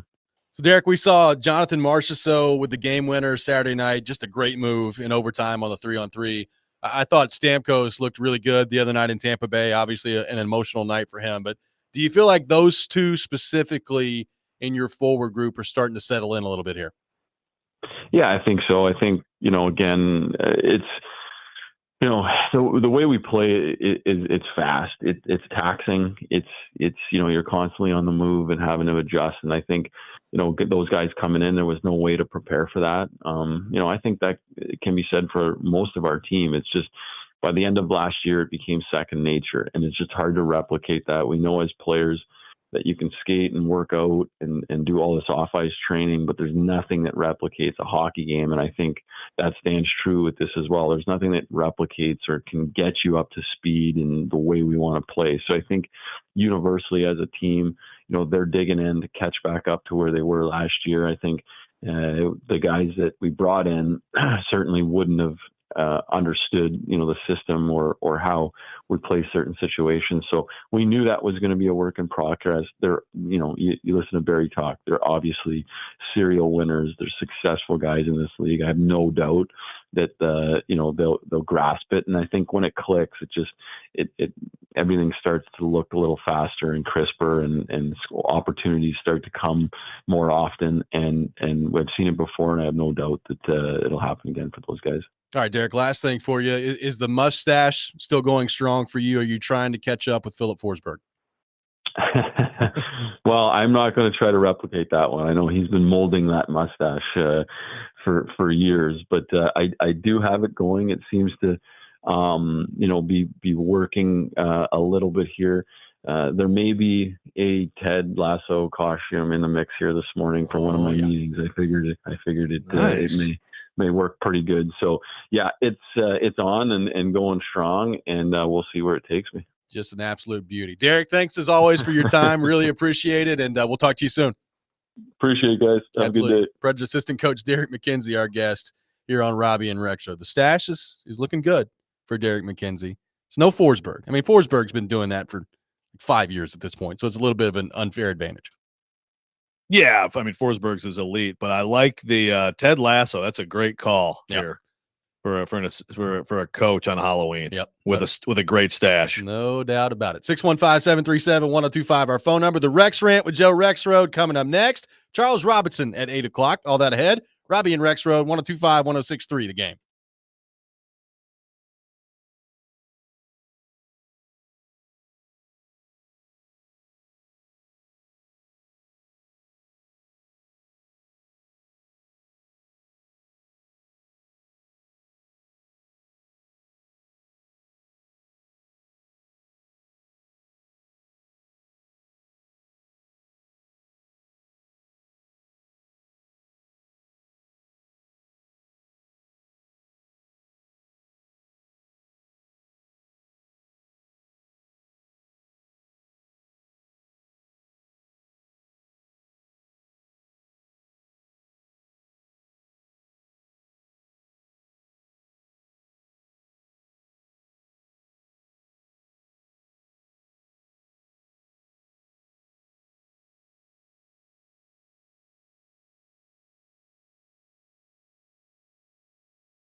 Sometimes he wakes up on the wrong side of the bed. And sometimes he's just, well, Joe. Awkward moment, let's do it. This is the Rex Rant, now on Robby and Rexrode. Is Gen Z really difficult to work with? Yeah. Breaking news. Old people think young people are lazy. Story at 11. Might as well be breaking news. Old man yells at clouds. And I especially like that it said that they're easily offended. It is that time of the day, time for the Rex Rant with Joe Rexrode. You can check it out every morning here on the program. Joe Rexrode's Rant of the Day. Joe, the floor is yours. Thank you very much, and happy Halloween to everyone. Thank you. I'm sad to say that here at my house we have no decorations out, and like we have boxes of Halloween stuff in our garage, but that's just kind of how things go as you age, and more importantly as your kids age. I guess maybe our freshmen's trick-or-treating some, not sure. But Robby, you experienced the joy this week of Halloween as a parent, and then you've got so many great years to come. I'm excited for you. Mine are basically over. But here's what's also over, as I make a promise to everyone and myself today. Me using Halloween as a launching point to put on about 20 pounds from November 1 through January 1. Okay, that's basically an annual tradition for me. And of course, a lot of holidays in there and things like that. But the launching point, okay, is me absolutely pilfering my kids' Halloween baskets, and of course, then rationalizing, right? It's like, all these Butterfingers, they might be bad for Jack's teeth. I probably should help him out. Brennan might get a tummy ache if I don't devour all these baby Snickers and Mr. Good bars. Caroline shouldn't even get a taste of Starburst and Twizzlers. Let me help by eating all of them. See, look at this. Look at this mug right here. If you're watching, see, best dad ever. That's right. Thanks, Dad, for eating all my candy. You're the best. Well, no more of that. I'm making a vow as I sit here with a torn up knee and the extra baggage on my body that usually doesn't arrive until later. Partially blame fall break for that.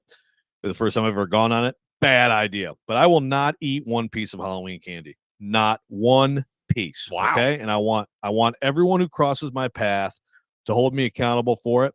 I realize this is not I realize this is not a solution on its own, right? It's more symbolic than anything. I could no thanks on the Baby Ruth. Yes, bring me those 2 double bacon cheeseburgers instead. Sure. It's not going to help, but it's a specific demand of discipline, and for things that are going to be in my face. Hopefully a little less in my face. Let's hope that the Halloween candy we bought to give out gets taken, so there's less in my face. But this is a challenge that I'm putting out for myself, and I will be honest if I blow it. I blew my knee doing nothing out of the ordinary because I'm putting too much strain on my knees. No more of that crap. Past the celery. This is a bold statement from you on the day where many people just enjoy devouring candy. Today's the day. And you're vowing that you're not going to participate in this activity later tonight. I am very proud of you. And I'm interested to see how this goes for you. Because I'll be honest with you, I had about 9 pieces of chocolate last night. Enjoyed every bite of it. It was awesome. What kind? I had Hershey's Kisses. I had Tootsie Roll. I had a Kit Kat. I looked at the little ones they hand out for Halloween. Yeah. Size. Yeah. Like not full size, because that would be extreme. But I justify. See, that's my problem. I justify like the mini Kit Kat bars and all the small ones. I'm like, well, it's not a full size, so I can eat as many of these as I want to, and then that's when it turns into a problem. Oh, absolutely, man. No, those little mini Snickers are it's just a tiny little taste.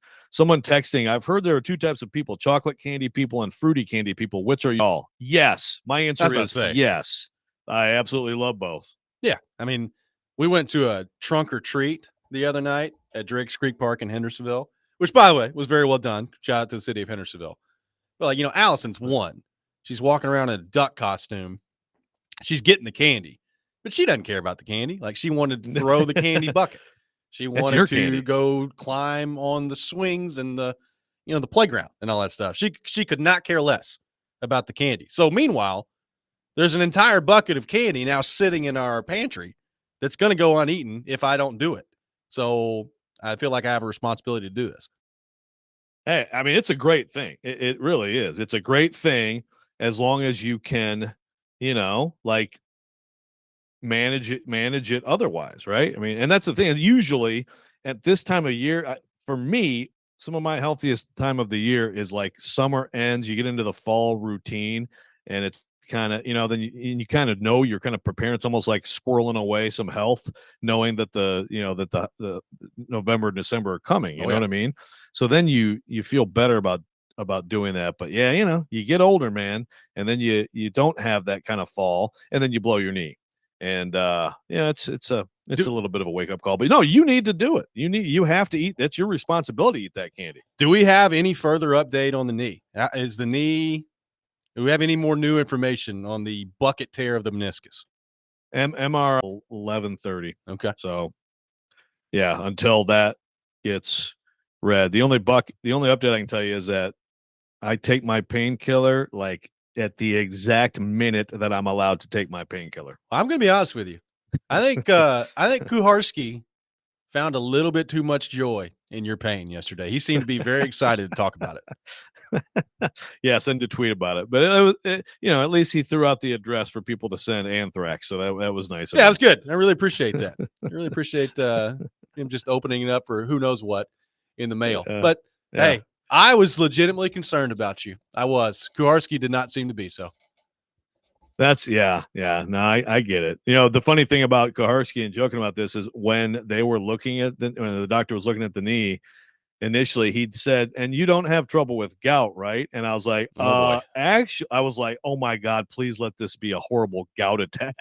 I was like, "No, I do have trouble with gout." Actually, I was like all excited. Ooh, gout! I've got gout. I can't believe you didn't bring this up yesterday with Kuharski. I know. But then, he's like, he looked at it and he's like, yeah. This is a ligament. This is not gout, sadly. 615-737-1025 is our phone number. Charles Robinson from Yahoo Sports will be with us coming up next. We'll get into the Titans and all things NFL with him. I'm sure he has some interesting thoughts on the Anthony Richardson situation as well. We'll get into all that. Robby and Rexrode, 1025, 1063, the game.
Final hour, Robby and Rexrode, 102.5, 106.3 The Game. Robby Stanley, Joe Rexrode, Nick Keyser here with you on this Thursday morning. And as we do every Thursday morning at 8 o'clock, we go to our 102.5 The Game phone line, driven by WilsonCountyHyundai.com, and welcome in our friend Charles Robinson from Yahoo Sports. Charles, good morning. How are you?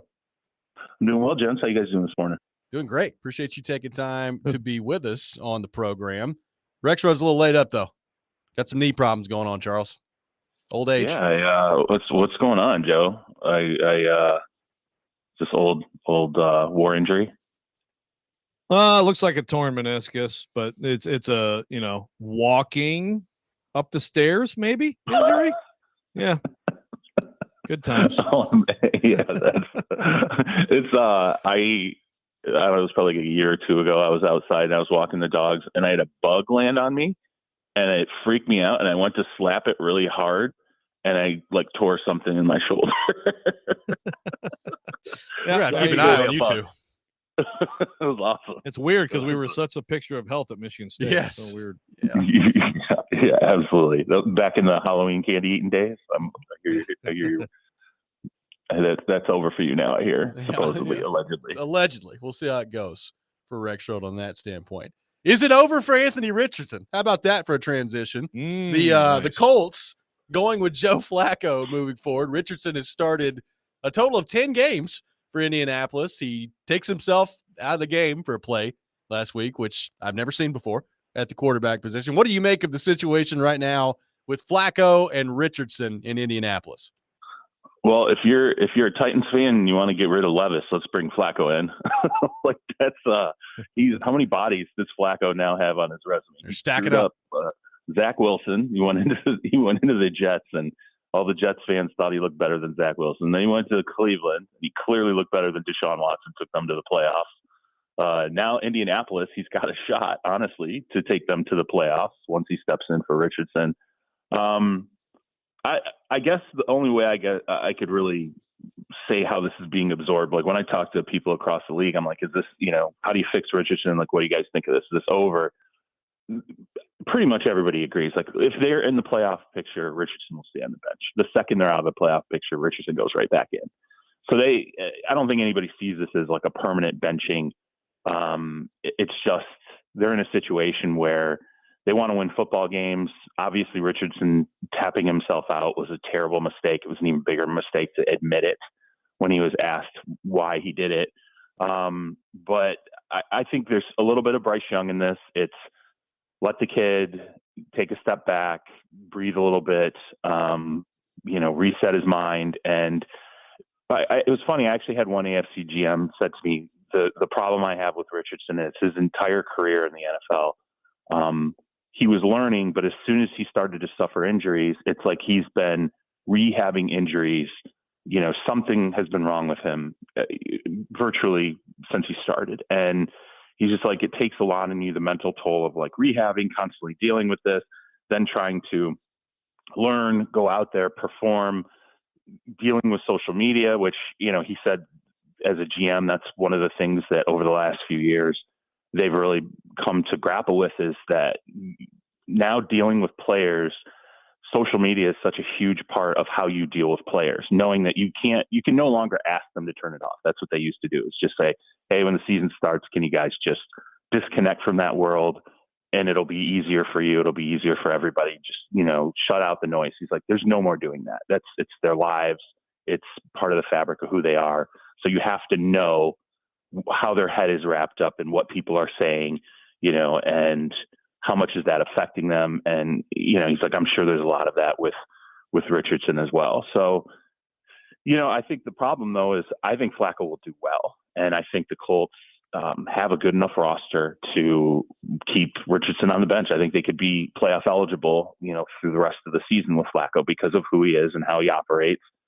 You'll see that offense will open up as it did when he's already come off the bench to play for the Colts, and they'll become a more vertical team. They'll be able to run the football, and they'll win some games. And that's going to be Richardson's biggest problem. So I think if he ends up sitting on the bench through the rest of the season, the same thing that always happens to Flacco will happen again. He won't be a Colt next year. They'll figure out how they can get Richardson back into the starting lineup and not have someone over his shoulder that could potentially divide the locker room in 2025. He's not done. I'll just put it that way. He's not done. I know Joe's not a fan of this decision.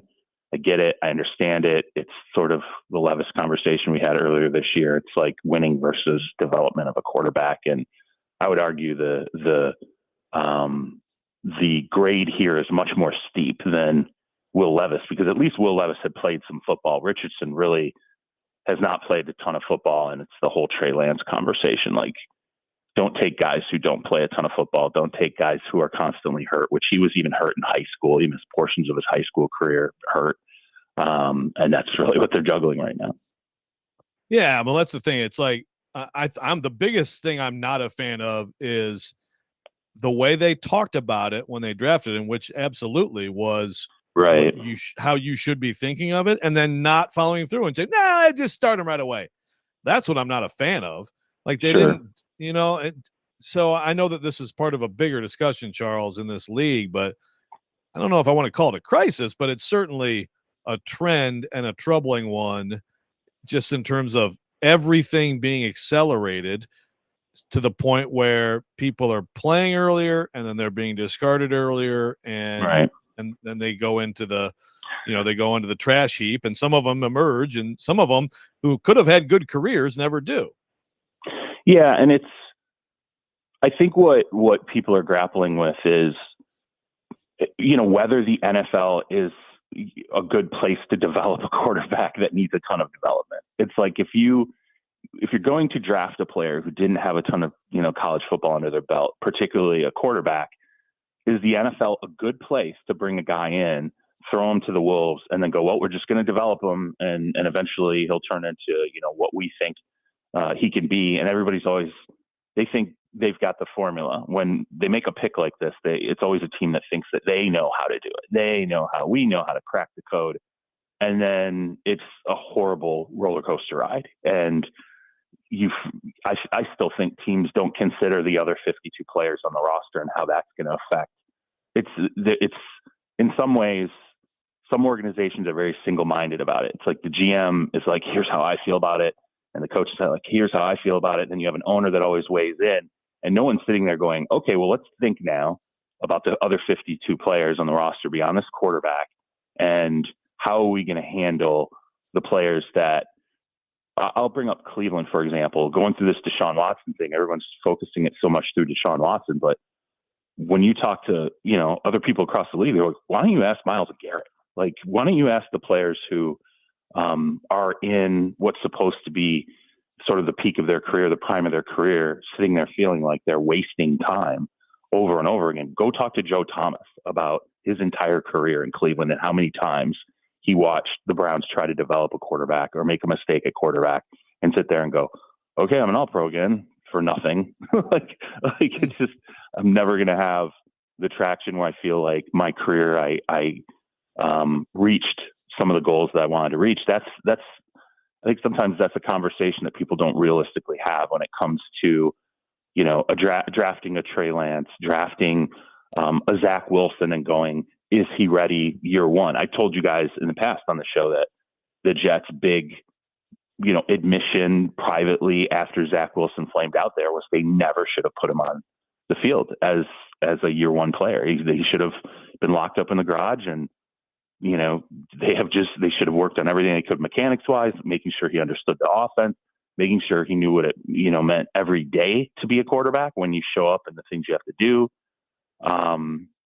It's a conundrum, but it is, the cycle is what it is. And until teams meaningfully, stop, doing what they're doing and sit on quarterbacks, I don't think it's really ever going to change. I'll be very curious, and the injury plays into it because you're like, how much work can you really do physically? But I'll be very interested to see what JJ McCarthy looks like next year for the Vikings, because he's at the very least mentally, he's had the ability to sit there and process everything they do and study, that Kevin O'Connell offense, which is the McVay offense, which is the Shanahan offense, but he'll have a whole year to sit there and really stare at it. And maybe not a whole year, but obviously from the draft until next year's camp or off season. So it's just, I'll be interested to see mentally how much more ahead of the curve he is, and having done that without the pressure of playing, and the social media stuff, and is he, he's a failure and he's not producing immediately.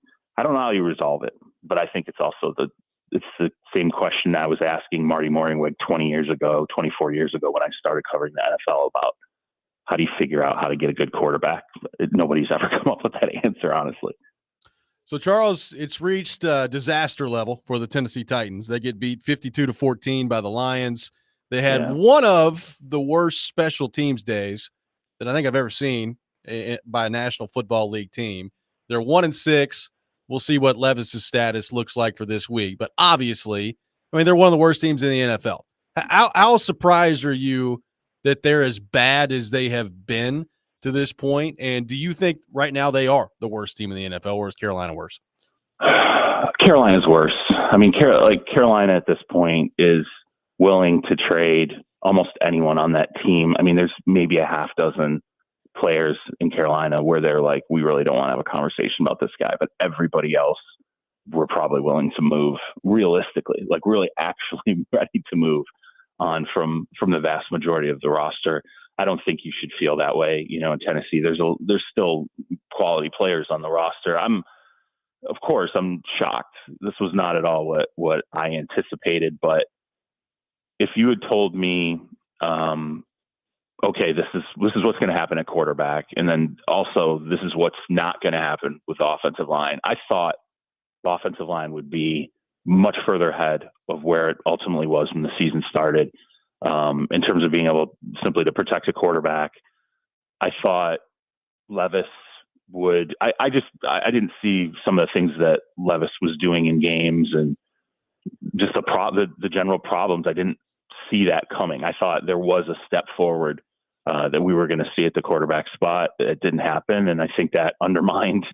Let's be real. I mean, it really undermined the entire team. I feel like the offensive line, the quarterback play, really threw everything off kilter very quickly. And then obviously, the injuries and Mason Rudolph coming in, and I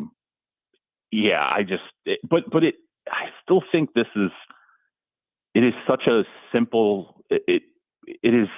reason. It happens to franchises over and over every year where you see quarterback offensive line fail, especially in September and October, and you will see teams spiral really, really quickly, particularly if they're teams that don't have just like a ton of veteran leadership or the ability to switch gears and maybe do something offensively pretty quickly to make up for the problems that you're having out of the gate. It's just, the Titans didn't have that. I don't think this is a coaching problem. I really don't. I think it is a quarterback resolution problem and a continuing to hammer on the offensive line problem. If you go back and look at the Lions, the things that the Lions resolved, really that franchise's turn, I think, was when they just started saying, you know what, it doesn't matter. We're going to keep investing in the offensive line. We're going to keep working on the offensive line. And as that unit, they started to make some of the right choices and stack the right choices on top of each consecutive year. I felt like that's really when it all started to pay off for Dan Campbell, was when that offensive line really turned a corner. And I think most successful franchises, the model is still build from the lines. Offensive line, defensive line, when you get those right, things will start to get easier in your organization. And it'll be a lot easier to have quarterback success when the players in front of them can excel in the run game and can block, can pass block for your quarterback. Your quarterbacks will tend to look better. Well, speaking of the Lions, Charles, I would agree with that. Also, I look at them and I still think I can't see that team doing what it wants to do with zero edge presence and the need to pressure and be creative to try to get after quarterbacks. Do you anticipate? Because we've talked about Harold Landry here. There's Big Z in Cleveland. It seems like the big guys, Garrett and Crosby, may be untouchable. Do you anticipate a move there? And also anything else? It's been I feel like the trading deadline keeps getting a little better. And this year we've had a lot of big ones, even, before we get right up against it, are we going to see any other earth-shaking things happening on that front? The trade deadline, I think people should stop looking at it as a snapshot of like a week or 3 or 4 days. Really, the trade deadline now, I think, starts mid-October. That's when teams start to move pieces. And I think there's been like 9 trades, 8-9 trades since mid-October. So if you look at those as trade deadline moves, it's been a super active trade deadline already. Like if nothing happens through November 5th, there's still almost double-digit trades this year in the NFL, which never used to happen. Most people, especially, you know, I'm 47. Like I remember years where it was just like you didn't even know, like you didn't even know it existed. Yeah, you're like whatever. Like when was that? Yeah, nobody's moving anything. Oh my God, someone's gonna flip a pick for a player. That's crazy. And then I remember people started trading players for players, and I was like, this is the most insane thing I've ever seen. Like, how can you trade football players for football players in the middle of the season? But yeah, I mean, your question about the Lions, I think Zadarius Smith obviously is the big. I would be surprised if he doesn't get dealt because he's not going to be back in Cleveland next year. And there's multiple teams that I think are interested in him. I think Baltimore, I think Buffalo, I think Detroit. Surely there are other teams that are not readily obvious that I think would be interested in acquiring him. So the market is there for Cleveland to get something out of him. And I think he's a quality acquisition for any of these teams that are like, hey, it's a mercenary situation, but let's go get the guy and, potentially win a Super Bowl. If it doesn't work out, we'll part company once the offseason arrives and he gets his opportunity to be a free agent. So it's, I think from the standpoint of the Lions making a move, that's probably the number one available guy. I think, look, there's Trey Hendrickson. I'll say this, there's enough teams that have brought up Trey Hendrickson with the Bengals to make me think that there might be traction there. That might be the surprise that no one sees happening because the Bengals, that's not their MO. They don't trade guys in situations like this, but he really wants out. He really wants his contract adjusted, and they could really get value out of him. The Bengals could. And if they don't deal him now, it's going to go into the offseason. He's going to make more noise. There's going to be more issues. And I think they get less. Frankly, I do. I think it's kind of a situation where it was like the Raiders trading Devontae Adams a year too late. They should have traded him at the deadline, in 2023 instead of 2024. And I think what they would have gotten out of him at the negotiating table would have been different. But they sat on it a year too long. I think the same thing can ultimately happen with Henderson. But that's a name that pops up. Kind of an interesting one that is a little more recent. Travis Etienne, he's hurt. There's a couple of issues with him right now, but I still think his age and what he can do at the running back position. I don't think it's going to happen, but I would not completely put it out of the realm of possibility that a team with a dynamic offense could go, hey, you know what?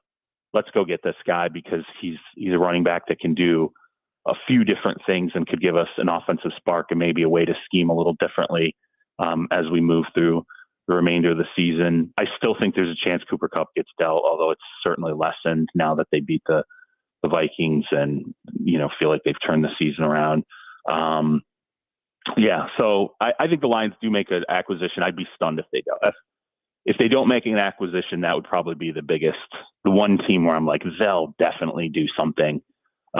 It feels like Detroit's that team because the offense is cranked. I mean, they're ready. I don't know what else you can do other than, say to Jameson Williams, hey, can you not get suspended / can we just stop with all the crap that's going on with you? Like, it's like one thing after another and just keep it together for the balance of this season because we got an opportunity to be a team that could put, 40 on anybody the rest of the way. Defensively, it puts them in a situation where it makes a ton of sense to go out there and spend some of those assets knowing that you got to take advantage of this window right now when you got it. Charles, should we be believers in Russell Wilson in the Pittsburgh Steelers? What do you make of the way he's playing?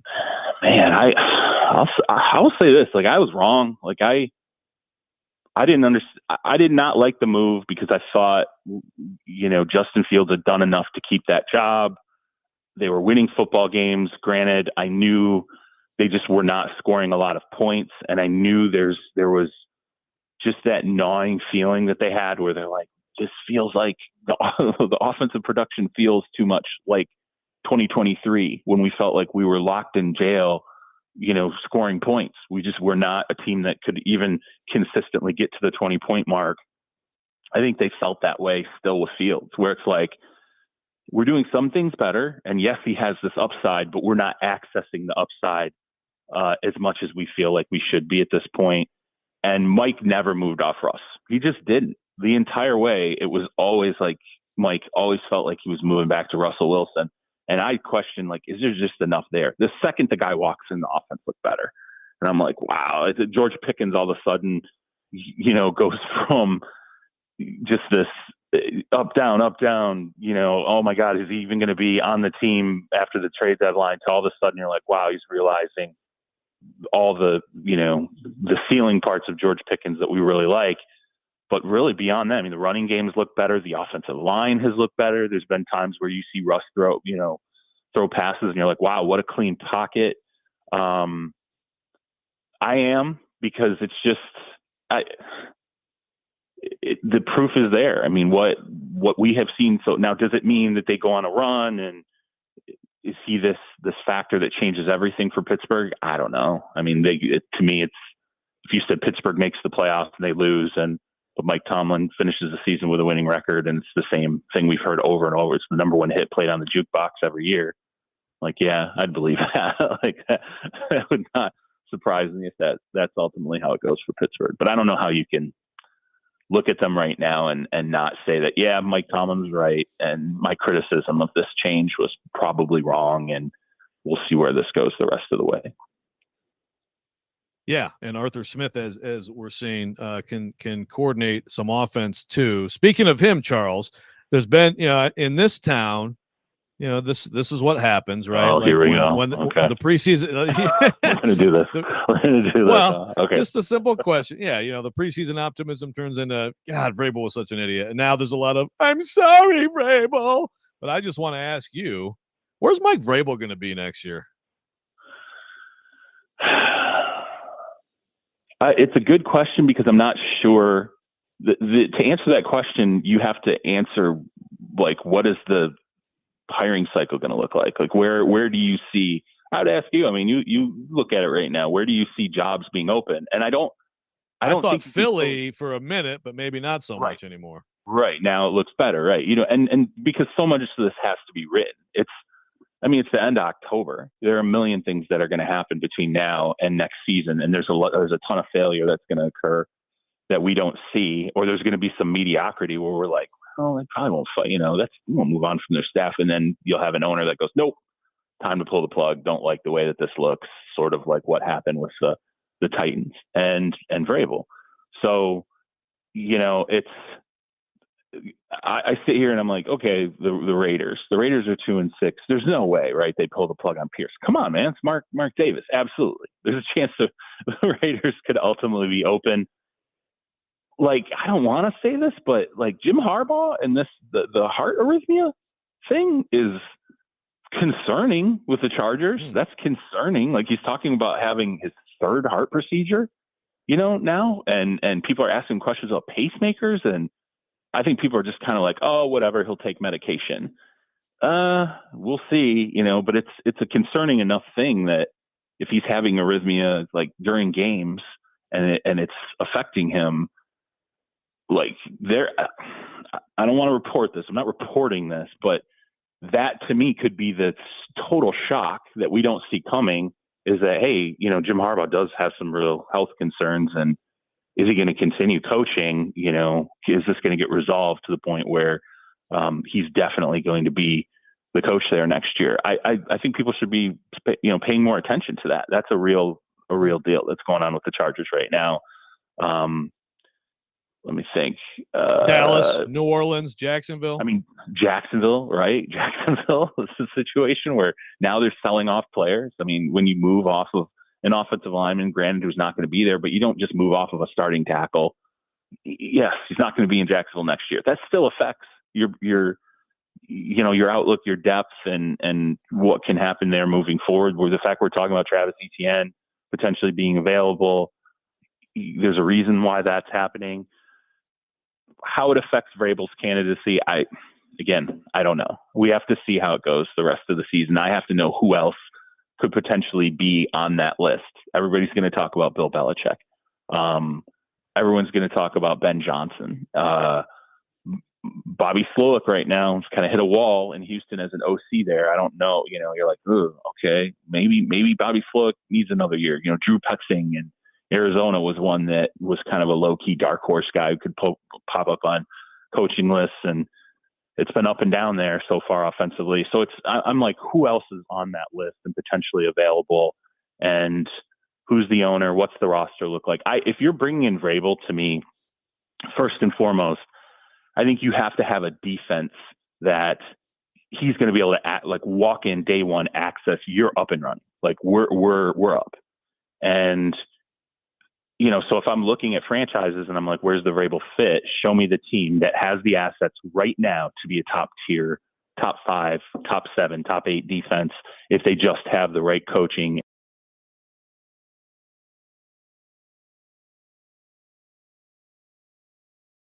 At least I would, I'm like, really? Okay, you're going to bring in Mike, and how are you going to resolve the other side of the ball? Do you have a quarterback? All these different things. So let's wait and see. It's still early. I don't think anybody can meaningfully answer for sure what's going to happen in some of these places, and whether let me ask you this. We sure Bill Belichick's going to come back? I think so, because he's got the ego and he still wants to chase Shula's record, but I do think he's enjoying this. He's great on TV, man. He's awesome. Yeah. And the opportunities that he's getting are endless. I mean, he could probably work anywhere he wanted, and he can pick and choose. He's going to have a million things sort of laid at his feet as he continues to operate in the media world. And he's been so good. I think he enjoys the freedom to say whatever he wants, which he does regularly. He does. And he really likes that. And I'm like, maybe he'll sit there and go, you know what? Maybe I want to go back to, grinding and doing all this stuff. Maybe the Shula record isn't that important to me. I tend to think it is, but I wonder if you could sit down and have a real conversation with him and get him to tell you, is this maybe a little more enjoyable than you thought? Are there maybe other things, alternatives to how you want to finish out your operation in the world of football that you didn't realize existed? And that's part of what we're seeing right now. Brady and Belichick, media darlings, as we all predicted. Charles? I would if I could, I would be like, he's a permanent fixture on the Manning cast. I agree. Let's make it to 3. Great. For the entire game. We'll do it the rest of the game. We'll have it those 3 instead of these rotating in of players and agree. Hollywood or whatever. I'd be like, okay, he's a fixture there. Where else can we put him? Let's fill up his week and put him in different spots and let him operate. I bet you he'd make more money than he was making coaching, man. And he had a bag. He was making the bag. I mean, 20+ million is the biggest secret contract. No one could ever get the figures right, but he was definitely making over 20 million this season with the Patriots.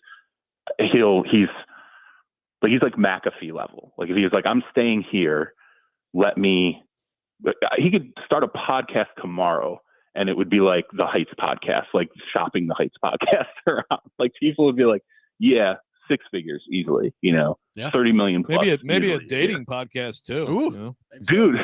And we don't even get into that whole thing. Like that's a whole other like lifestyle for him at this point. Do you really want to go back to coaching? I don't know. Whatever. Let's not. Joe, why do you even bring that up? Duck, duck, goose.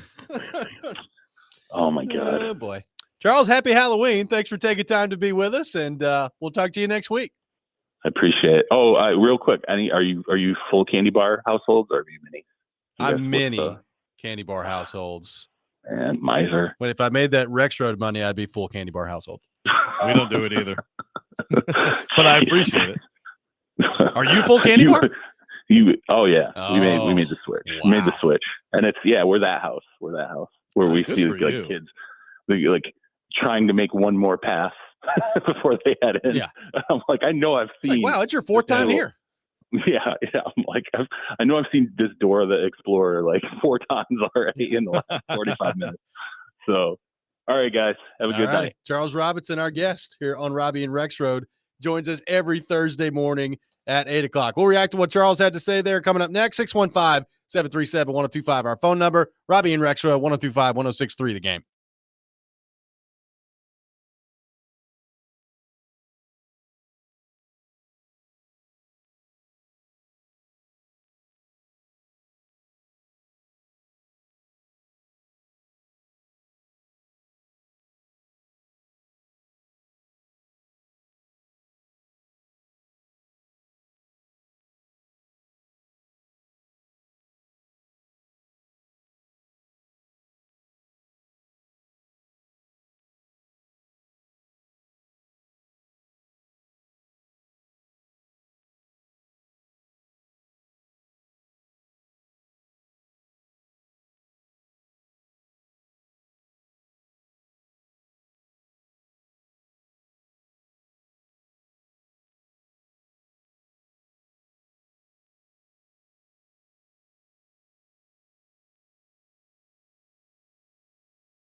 Welcome back in, Robby and Rexrode, 102.5, 106.3 The Game. Got some tickets to give away to see Cyndi Lauper tomorrow night at Bridgestone Arena.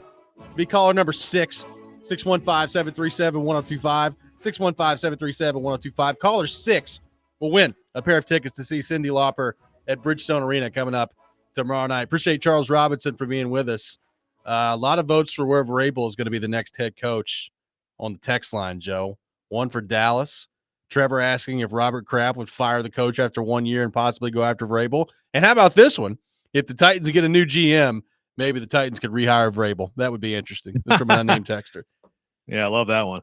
Yeah, and if Mike, you're serious I'm about already paying you anyway. You want to just come on back and be the head coach again? maybe a little makeup and everybody be friends again. Yeah. That'd be something. You I don't think you can bring Todd Downing with you if you want to. Yeah, I don't think the Patriots are. That's apparently that's been the plan for years. Secretly, speaking of the secret Belichick contract, the Mayo thing. Some have said this year that was a long-term thing. I don't think they're going to give up on him. They knew they were going to stink. Dallas for sure is, and how about Jacksonville though? What if Vrabes comes back to the AFC South? A big question there, and it's probably the question I should have asked Charles instead of what I did ask, which is how much of a commodity is he? A year ago, we're all talking about you would never fire, and if you did, you better trade him, and if and he's going to have 5 jobs of his choice. And again, we said that. A lot of people in the NFL said that didn't happen that way.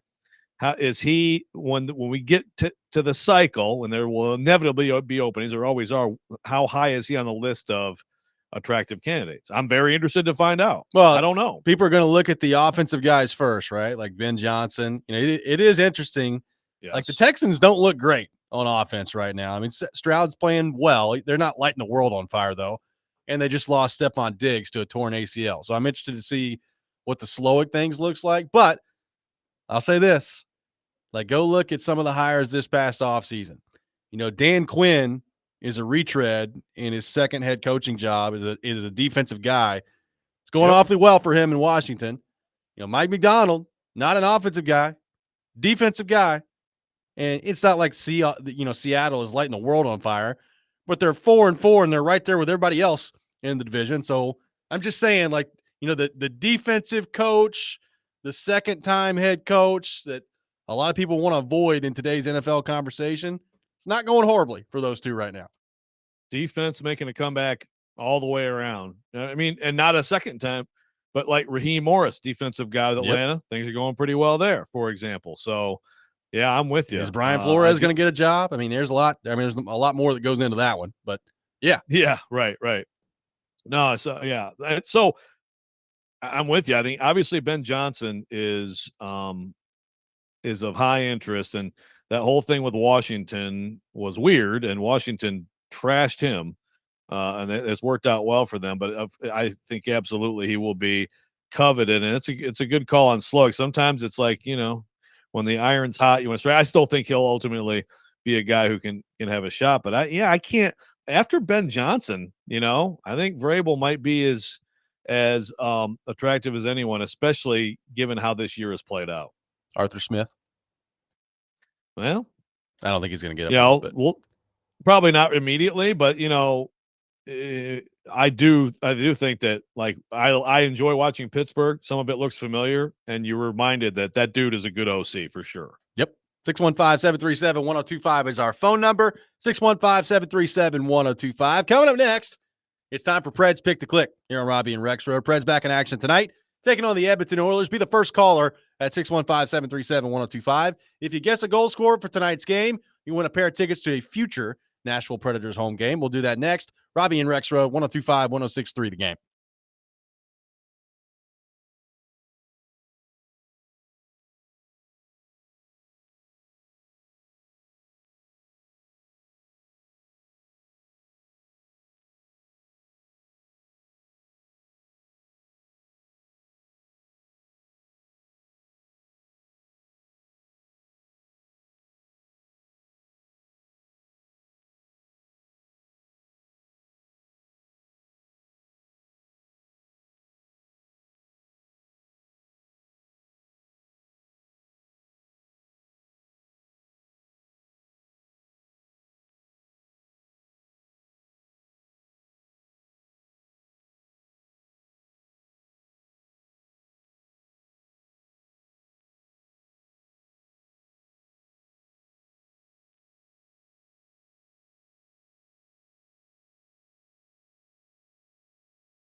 It's time for Preds Picks to click.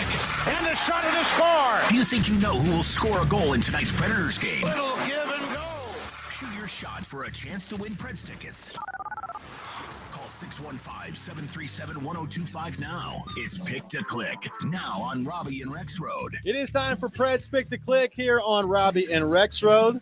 Now, look, the listeners have not gotten on the board yet in the competition, but that doesn't mean that you all have to be scared of participating in the competition. So give us a call, 615-737-1025, 615-737-1025.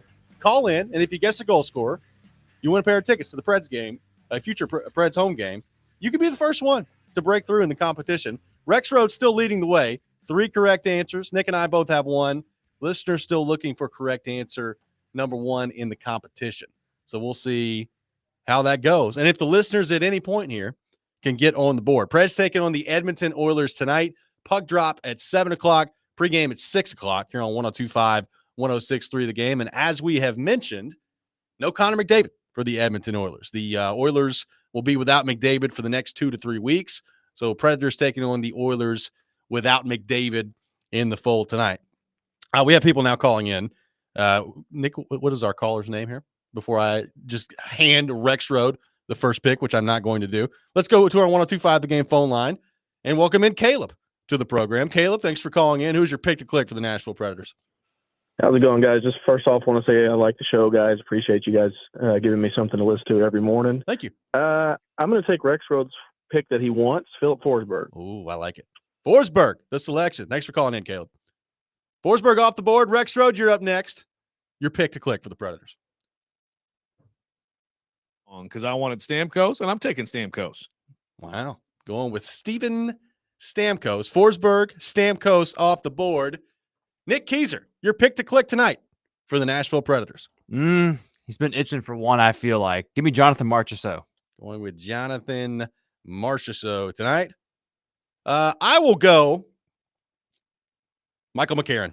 Michael McCarron will score tonight. Oh, big sexy time. Off the board, Michael McCarron will score a goal tonight for the Nashville Predators. Forsberg, Stamkos, Marchessault, McCarron. Just let the record show that I had Roman Josi and Ryan O'Reilly and Tommy Novak and all these people available to me. And Gus Nyquist, who is scoring goals left and right. Just scored. Right, and I went McCarron. Make sure you take note if that happens tonight. Oh, absolutely. If you get this one right, then that might signify that someone's going to finally beat me in this thing. Or it may signify at the end of the night that I'm a complete moron. We'll see how it goes on how the game plays out tonight. Big one for the Preds. They're 3-5-1. You know, we talked with Derek McKenzie earlier. They are falling behind in some of these games. I think it's been for a couple of different reasons. But there are still, I think, a lot of adjustments to be made just in terms of their defense pairings, how they're playing together, taking care of the puck. They're still giving up some odd man rushes at times that are just not going to end well if you continue to do that. But, Joe, one thing that I think is a big positive from the last 2 games specifically, it looks to me like Marchessault and Stamkos starting to settle in. I know Monday night was a different deal for Stamkos because of the situation and where he was at and all those things. But I thought he played really, really well 5-on-5. And they as a team, they need their 5-on-5 game to pick up. And it does look like those two are starting to settle in here.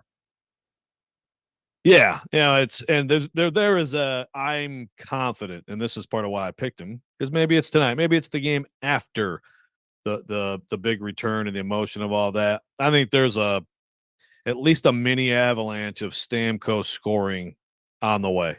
You know, I'm pretty confident in that, and obviously, you know, Marchessault was a little hard on himself, and you got him going. I mean, it's you know, everything is, I think, sort of starting to come together. The overall game of this team is not there yet. You know, Derek McKenzie talked earlier, the first period stuff. I mean, you want the energy.